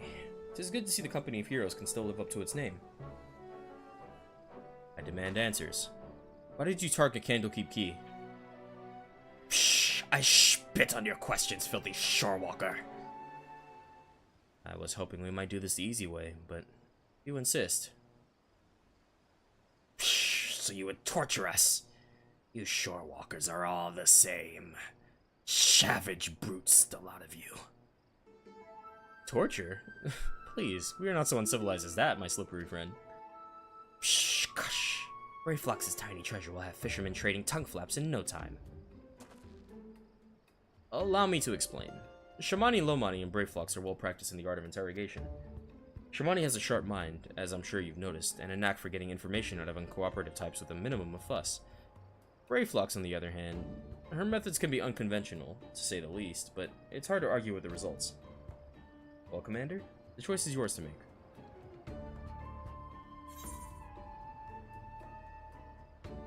They clearly seem perturbed by the fact that we're going to torture them, so we're not going to torture them. Shamani, please handle this. But of course, Commander. How should I get him talking without so much as lifting a finger? They tell me you're kind and particularly fond of Lenosian oranges. Might I interest you in a glass of delightful orange wine brewed from our latest harvest? Psh, this is... Psh, another glass, Shorewalker. I demand it, in return for the crimes you have committed against my spawn brothers. A mere glass, my friend? Why, I'd be more than happy to offer you a full bottle. Nay, an entire cask. If you provide us with the answers we seek. We have a deal, Shorewalker. For a cask of that blissful beverage, I will tell you all my secrets. Again, I ask, why did you target Candlekeep Key? Dao himself gave the order. Said we must establish a foothold in preparation for our assault on the city. He means to attack Limsa Lominsa himself. I corrected. But with your numbers, that would be folly. Psh! Speaker Dao commands power beyond the comprehension of you shorewalkers. We have dealt with Leviathan before. You misunderstand. Speaker Dao says it is a great power still, the very first being blessed by our Lord. Blasphemy. Yep. Tell me where Dao is. Psh, an island far to the south and east. There he performs the rite that will summon forth the Divine One and deliver my brothers and I to glory. Thank you for your cooperation.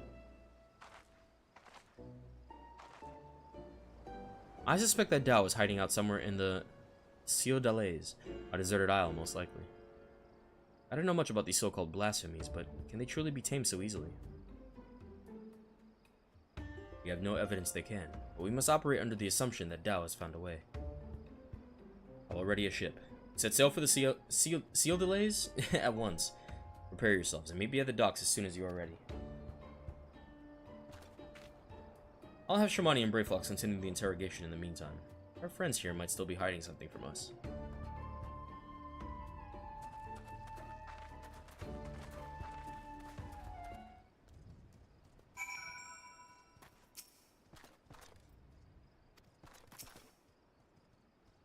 Alright. You guys got it.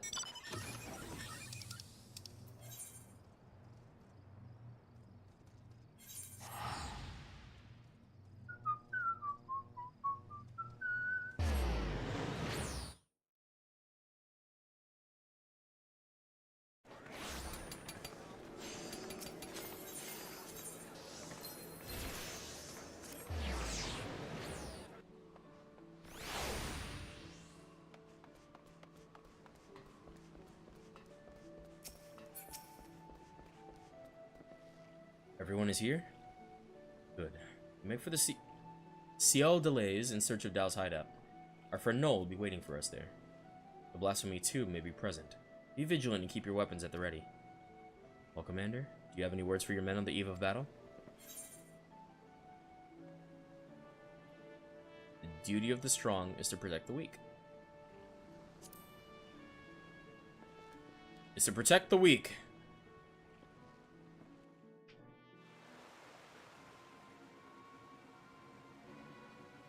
That's something that Gaia says as well, by the way, which I think is interesting.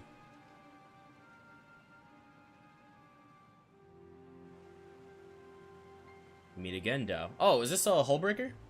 This is Hullbreaker Isle. Where is the blasphemy? Tell us now so we may end this madness.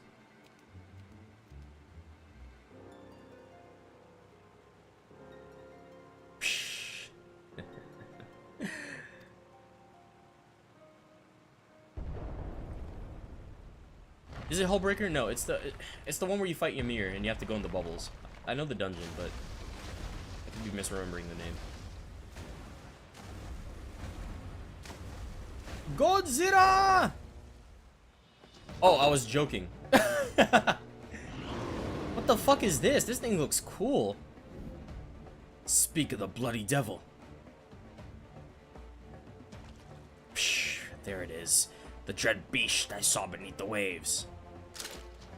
The source of our woes.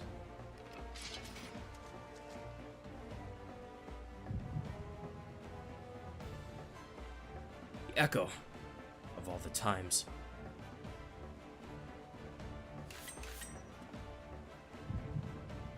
Oh, wow. Defend the commander.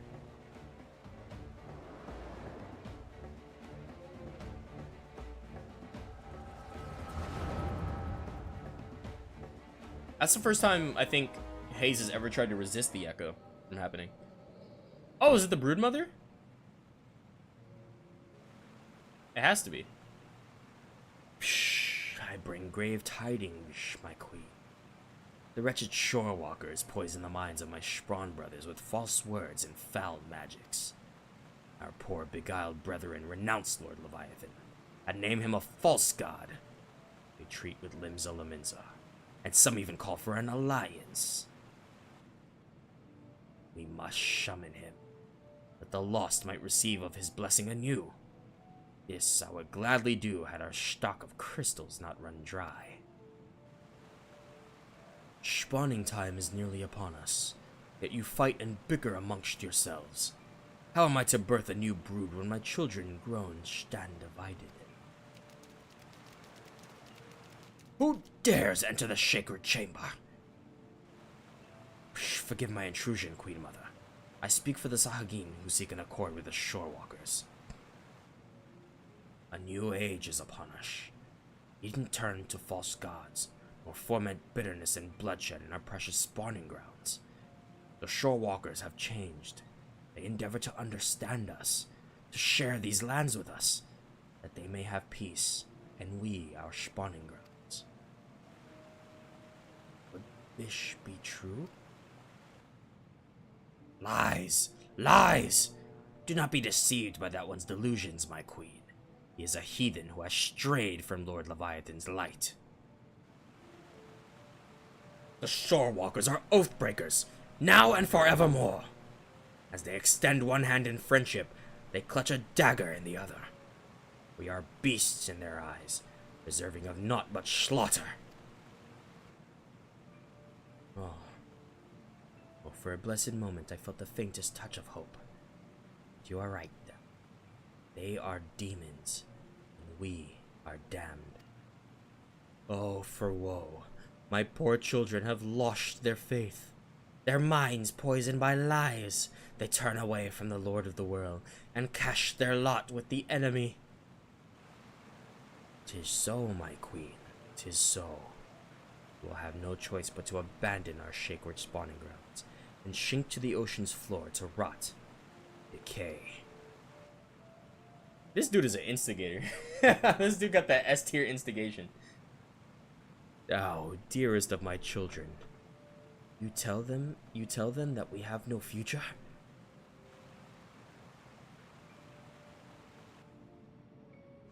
How can I bring new life into this world, knowing that my brood will have their hearts stolen and abandon me? How can I bear this unbearable sadness? I cannot! This dude is really out here instigating. Shh! What's happening? Please, my queen, you must calm yourself. Oh my god. Such power. Such beauty. A blessing from Lord Leviathan himself. That's a Archaeotania, right? Actually, isn't that a thing? Like, it wasn't No, Archaeotania was an escaped experiment. It's the same model. So this is the blasphemy, eh? Let's see what all the fuss was about. Have your wits about you? Good. You can fight. Now is the time.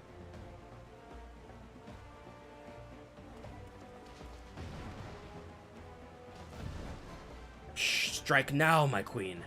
Send the Shorewalkers and their honorless leader to her death.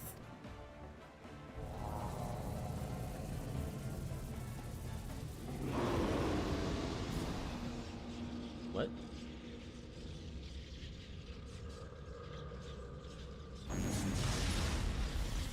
The fuck was that? A Biju bomb?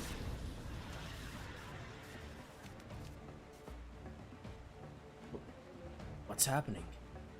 Can't feel my legs.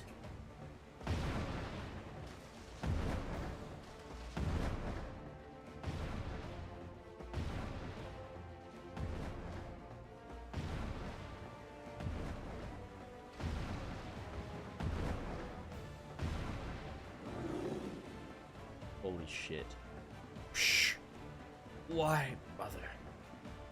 Are we not your children, too? Fuck.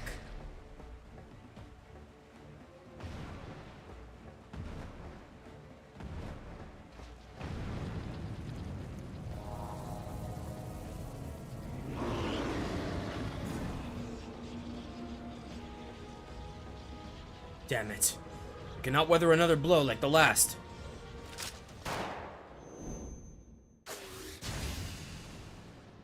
Okay. What was that?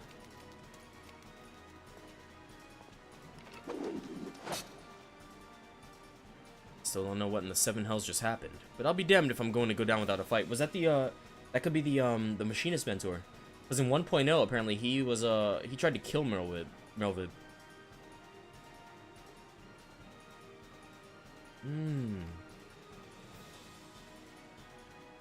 Steady. The beast is feeding on our ether. Will not survive a head-on fight. But he was wearing blue. I think that guy was red. Landino. Wood. Remember the company stratagem when faced with overwhelming odds.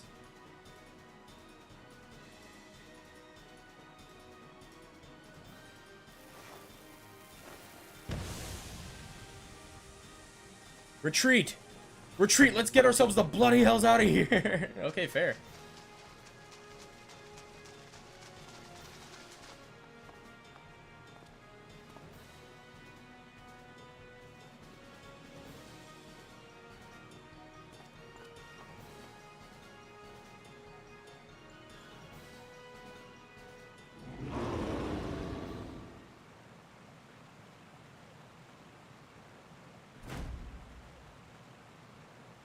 Who?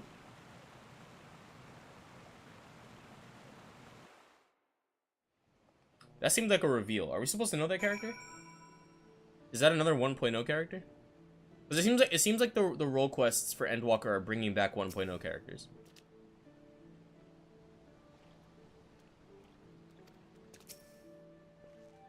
So that was the blasphemy. Intriguing creature.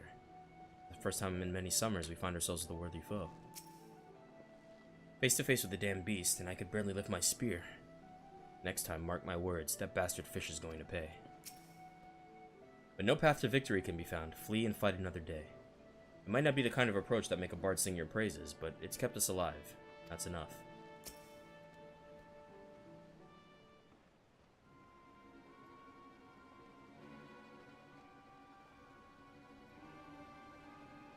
Damn it all! You have better luck holding back the tide. How goes it, friends? Is what I would normally ask, but judging from the muttered cursing, I gather it did not go all that well. Barely escaped with our lives. I think the damn beast had the power to stop us in our tracks. Literally. What do we know of the creature's origins? Was it once as Hagian as you suspected? Mayhap the echo afforded Hay some insight.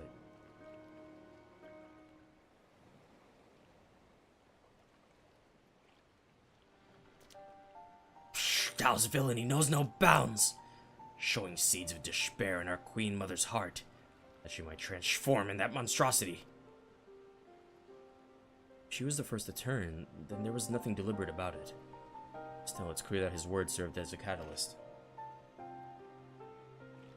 If we kill the blasphemy, it'll be tantamount to killing the Sahagin's queen. That's not going to endear them to us one bit. Turn my spear against the mother who birthed me, let alone take her life.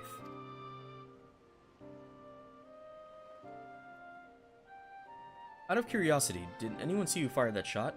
Were it not for them, we'd all be dead.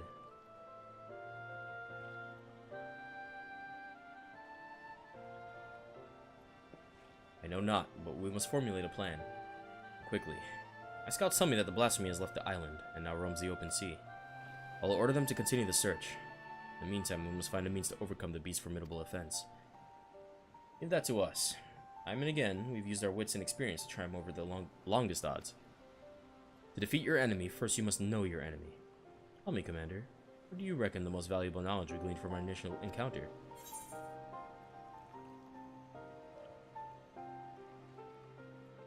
The blasphemy has the power to absorb ether. Right? Is that why we couldn't move?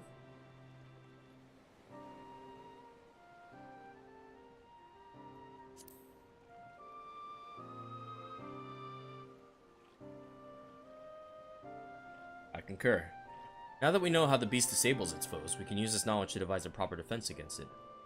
That is not all we have learned. While the blasphemy can maneuver through the water, It also frequents caves and the like. The best chance of defeating it would be in such a place. Our only chance, I dare say. I will send scouts to identify any and all large caverns and coastal areas that could serve as a shelter for a massive creature. To ensure the safety of our people, and to have any hope for peace with the Sahagin, this is a battle that we must win. All your strength and wisdom will be needed in the days to come. Dismissed.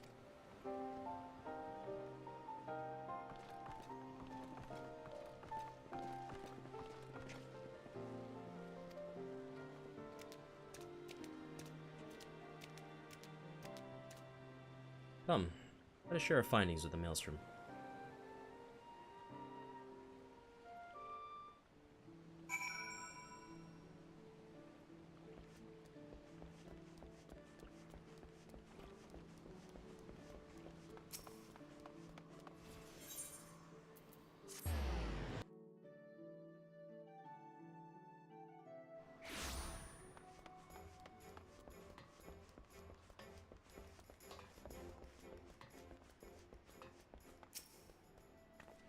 Now that we have seen what the blasphemy is capable of ourselves, it is more plain to me than ever that it must be slain.